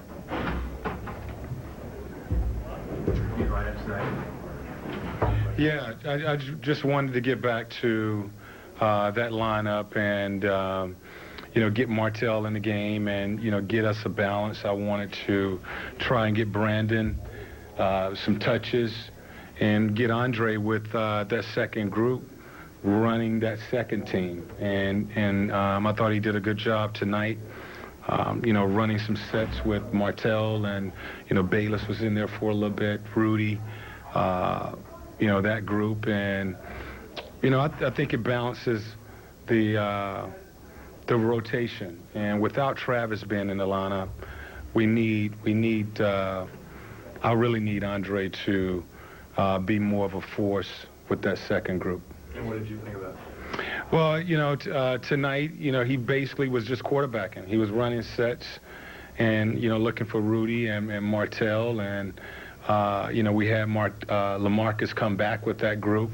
I want to try and keep a big with them, either Greg or LaMarcus. And LaMarcus was the guy who got in foul trouble and ended up playing the fourth quarter, but wasn't bad, you know. I think we could take advantage of Andre posting and running the team and running some sets for those guys with that group. Tonight you guys had 6 people in double. Nate McMillan commented about the benefit of good three-point shooting. When you can knock it down from behind the arc, you can space the floor and you can't double team the post play of Greg Oden or Brandon Roy, and that is something that troubles the Trailblazers when doubles happen and you don't knock down perimeter shots. And then also balancing the two units, putting Andre Miller with the second unit and encouraging him to create and even post up and create is something Nate McMillan thinks will be good for this basketball team. The Trailblazers came alive in the third quarter, shooting 74%. Brandon Roy was big in the third, but it was Martell Webster having some success that really opened things up for everybody else, including Brandon. Yeah, and seeing Martell Webster knock down shots had to make everybody in the Rose Garden feel good because we know that that's what he does well. And Brandon Roy coming off of a pin down and getting the ball moving freed up Martell Webster to just stand behind the arc and get comfortable. Look at the spacing in the long run to get to him, and he shot that thing high and it came down soft. Martell putting the baby to bed softly, working behind the ball, behind the arc. Martell Webster got in his zone tonight, and that has to be a feel-good feeling for the entire Portland Trailblazer Nation.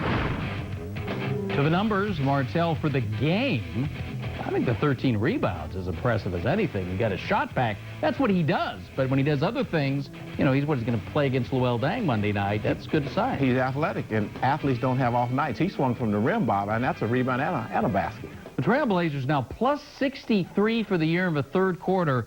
11 times they've won the third quarter. They're 8-3 when they do that. That's a big turnaround, as you can recall, from recent years. More to come on the postgame show. We're going to hear from Steve Blake in the locker room. Take a look at Blakey's numbers. He was good in the third quarter. 7 assists just in the third. More home court coming up. That's jumping in the rim. Hello, everybody. Jeff Pendergraft with Portland Trailblazers. We're at our annual harvest dinner. About to go make some food. A lot of people couldn't make it here, so we're going to make it for them and go take it to them. Let's go. The main course right here, we got some turkey with gravy. Veggies are good for you, so eat your veggies. About to go deliver that hot, fresh food that we just put together to everybody that's at home that couldn't make it to the dinner here at the Rose Garden. We're on our way to our first house, drop off some nice, warm, delicious food. So hope they enjoy it. Oh, there she is. Hello. How you? We good. How are you doing? The Trailblazers delivering the warm meal. Thank you. Very welcome. Thank you very much. How you doing there, young man? Good. Just finished dropping off all our meals and everything. I definitely believe everybody enjoyed it, had a blast doing it. Can't wait till next year to do it again. And everybody, you know, be safe and happy holidays.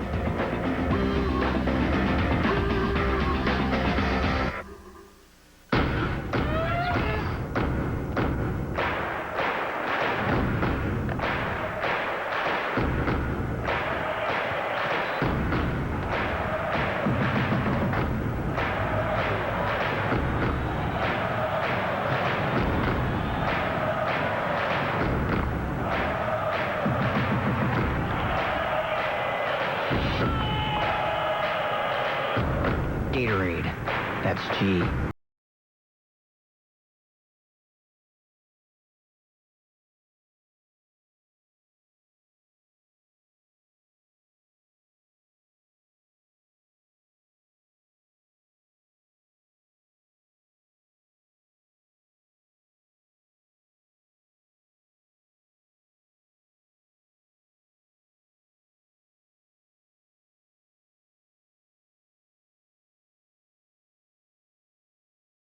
Hey there, sports fans.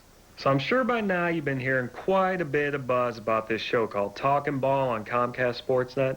If you still haven't seen it yet, you have to check it out. Coming up here tonight, they got former Duck football star Matt Brock in the house. Matt and the rest of the panel are going to be talking all about the Blazers, Pac-10, and much more. Check it out. It's Talkin' Ball tonight, right after the Blazers postgame show on Comcast Sportsnet. Game on. Numbers. Trailblazers shoot 50% tonight. And again, with the defense, holding Minnesota down to 33. And look at those three-point numbers. What happens when Martell Webster gets in the game and Blakey starts hitting again? Good spacing and getting to the line and knocking them down. 28 trips got to the line strike. again, yeah. That means you're doing the right things offensively. Rebounding? A positive 15 offensive rebounds. I like that. Loving the stat sheet. Because, you know, the stat sheet only tells you part of the story. It only indicts The video will convict later. No question. And that's a good the video's convicting the Timberwolves. Those 20. It's not a tape the T-Wolves want to look at. No. The assists very good for the field goal numbers. And the good guys, look who the top scorer is tonight. Martell Webster gets a start, and he delivers, makes his coach look good. Brandon Roy, big part of that third quarter, and we talk about the other guys, but once Martell Webster loosened things up, Brandon Roy steps up in the third and goes 5 for 5 and dishes out a couple of assists. Well, he was in productive areas of the floor for Brandon, and back to his natural position. Pick and rolls at the wing is where he's creative, and now the ball swings and he's on the weak side. So you got strong side action, and now when he gets to Brandon on the weak side, you can't double him, and that takes strength, lower body strength, to knock down that one-legged jumper on the baseline. Brandon Roy coming off, he doesn't use the screen. Greg Oden seals his man. Brandon Roy goes over the top, swings from the rim. Again, Brandon Roy coming off a baseline, pin down, curls into the lane, and that's a little tear drop. That's not easy to do, to be moving and floating and put that thing down softly. B. Roy getting at peace with his game. And this would be the final numbers. Shooting, and he got off to a bad start. Was he 3 of 10 at one point, and didn't miss much. No, he was good from there. If he started off 3 of 10, he ended up 5 for 5. Now, one guy for the coaching staff insisted they were not worried about through his little slump was Steve Blake. You know, obviously the Atlanta game, you worry about, oh, he's still in the game and he's shooting line drives in the overtime into the fourth quarter. Nate McMillan says he's going to be fine. He'll shoot himself back into it. He shot himself back into it tonight and did a few other things. No, when Steve Blake can plant his feet, and that comes from the spacing too, and getting back to a more natural flow, he knocks down shots. Look at the swing. 3 quick air passes to a shooter. When you can set your feet like that and you have rhythm and range, you're going to do good things. Andre Miller playing a little bit of button ball in the post. He finds Steve Blake standing on a spot for 5 seconds, knocks it down every time. Again, the ball movement inside to the rim, broken play, but now the quick skip pass, Steve Blake, makes you pay. That's a long run to close out. Blakey 0 for 4 last night from three-point range. 4 of 6 tonight.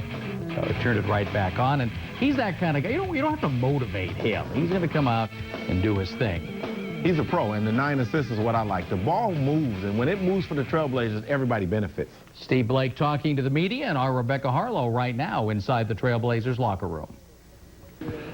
Well, I mean, Minnesota was playing well in the first half. They were doing the things they had to do to stay in the game. And then really as a team, we started playing better defense. And guys just started making shots. Martell was playing great, having a great all-around game. Brandon started taking over Rudy. So it was a total team effort for us. How much fun is it for you to be dishing the ball around when you've got your guys turning up their games? You've got Marty hitting, you've got Brandon hitting. It makes things easier, right? As a point guard, that's what you love, having that kind of talent around you, to be able to throw the ball to any guy anywhere on the court, and you know that they're going to make a play. You know, so I'm definitely lucky to have that.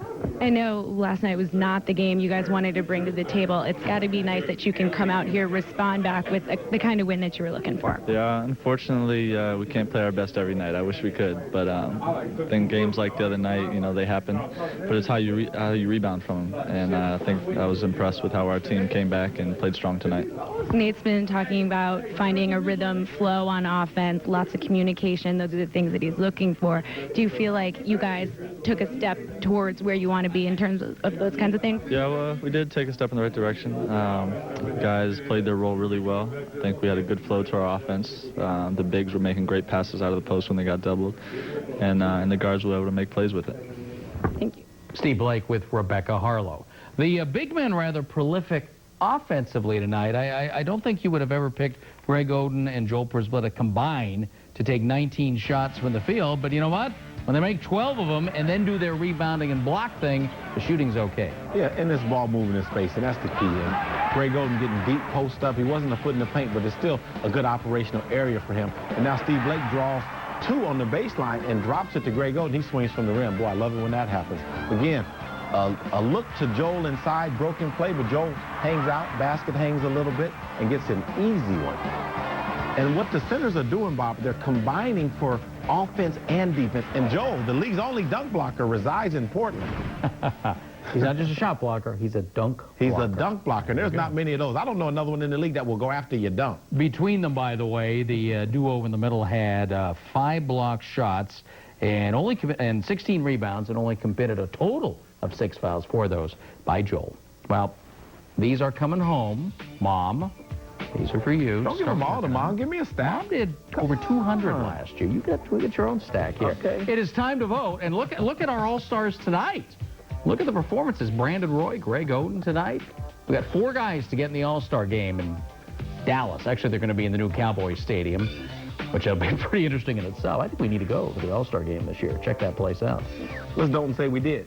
You don't want to go? Home court in Dallas. And Michael is always ready because he's got the big ballot. You can get online to NBA.com. They have all the instructions, but when you're at the Rose Garden, take some of these home. Vote early and often. We got guys to get in the All-Star game. We got more to come on the Home Court postgame show. Some great games involving our Northwest rivals, Utah and Denver in action. And we're going to hear from Brandon Roy in the locker room, all as the Home Court show continues.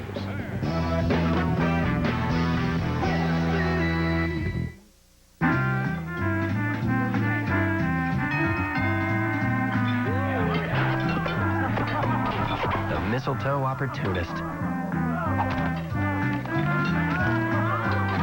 The mashed potato bearded Santa. The dancing doofus. Want to be the life of the holiday party? Just give the new Scratch It from the Oregon Lottery. Lottery games are based on chance and should be played for entertainment only, not investment purposes. Right now, money is flying out of your wallet, so you switch to Cricket. For just $45 a month, get unlimited talk, text, pics, and mobile web, plus national coverage. Call 1-800-390-8525 and get this Samsung for $49.99, plus your first month of service free. There's no contract to sign, no overages, and it's all on our 3G network. So call, click, or come into Cricket today and put your money back where it belongs. R-E-S-P-E-C-T. Respect for your wallet. Cricket. Coming up on Comcast Sportsnet. Monday, November 23rd at 7 p.m. against Derrick Rose and the Chicago Bulls. Wednesday, November 25th at 7 p.m. against Devin Harris and the New Jersey Nets. Friday, November 27th at 7 p.m. against O.J. Mayo and the Memphis Grizzlies. Catch all this and more on Comcast Sportsnet, your home for the Portland Trailblazers. Game on. Hey, Duck fans, who the best, most complete Ducks coverage around? Turn to Comcast Sportsnet. 10-5. This weekend on Comcast Sportsnet, catch an encore presentation of the Ducks football game against the Arizona Wildcats, Saturday and Sunday night, followed by a new episode of Oregon football with Chip Kelly. It all happens Saturday and Sunday night on Comcast Sportsnet, your home for the Oregon Ducks. Game on.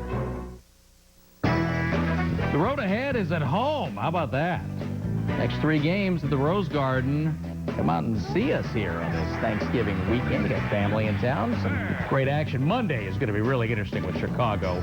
And then, of course, New Jersey coming in. They might be 0-14 on Wednesday. You know, it's like people want to watch a car accident. You want to see New Jersey play. Oh, I want to see Derrick Rose and the Chicago Bulls. That'll be good, too. That'll be good. So 3 great games. They're all 7 o'clock starts, all on Comcast Sportsnet, which means we get things rolling at 6:30 in the evening with Home Court. Now, let's hear from Brandon Roy as he visits with Rebecca and the rest of the media in the Trailblazers locker room. Of course, I like it. You know, I'm back in my natural position. You know, I think it's good. You know, we just got to continue to try to build on it. You know, I think early in the year, you know, I wish we would have maybe stuck to it a little bit longer to try to build. And I think this time, let's try to give it a real chance because the second lineup could be good with Andre in that lineup, and it could make us a better team. So it's not always the best 5 guys play. You know, I mean, our start is just, you know, we got to do what's best for this team. And I think, you know, right now, Andre coming off the bench, helping that lineup, especially with Travis out of it, is going to make us a better team. Did things feel differently for you tonight, just being able to be playing the 2 and not have to deal with guarding the 3? No, because I still guarded Gomes, you know, a little bit. It just felt a little bit different offensively, you know, but I felt comfortable right away with it. It was like, okay, I'm back, you know, and you know, I got Blake at the point guard spot, and, you know, I'm penetrating to the middle. I'm noticing that, I got all these guys around that, you know, can space the defense. So, you know, I felt back really comfortable with the lineup again. Well, clearly, Brandon Roy happy with the result tonight and the way this group looked, and we'll talk about in a second how much longer the Blazers might play looking this way. But we got other games to talk about tonight around the NBA. By the way, if you're here for Talking Ball, stick around. Coming up in just a few minutes, but we got to tell you who won the other games tonight. Both Denver and Utah playing, so we're interested. Bulls at Denver. The Bulls running amok early, and then Carmelo doing what he does well this year. The MVP. Oh. Derrick Rose had 28. But Denver at home, very tough. Kmart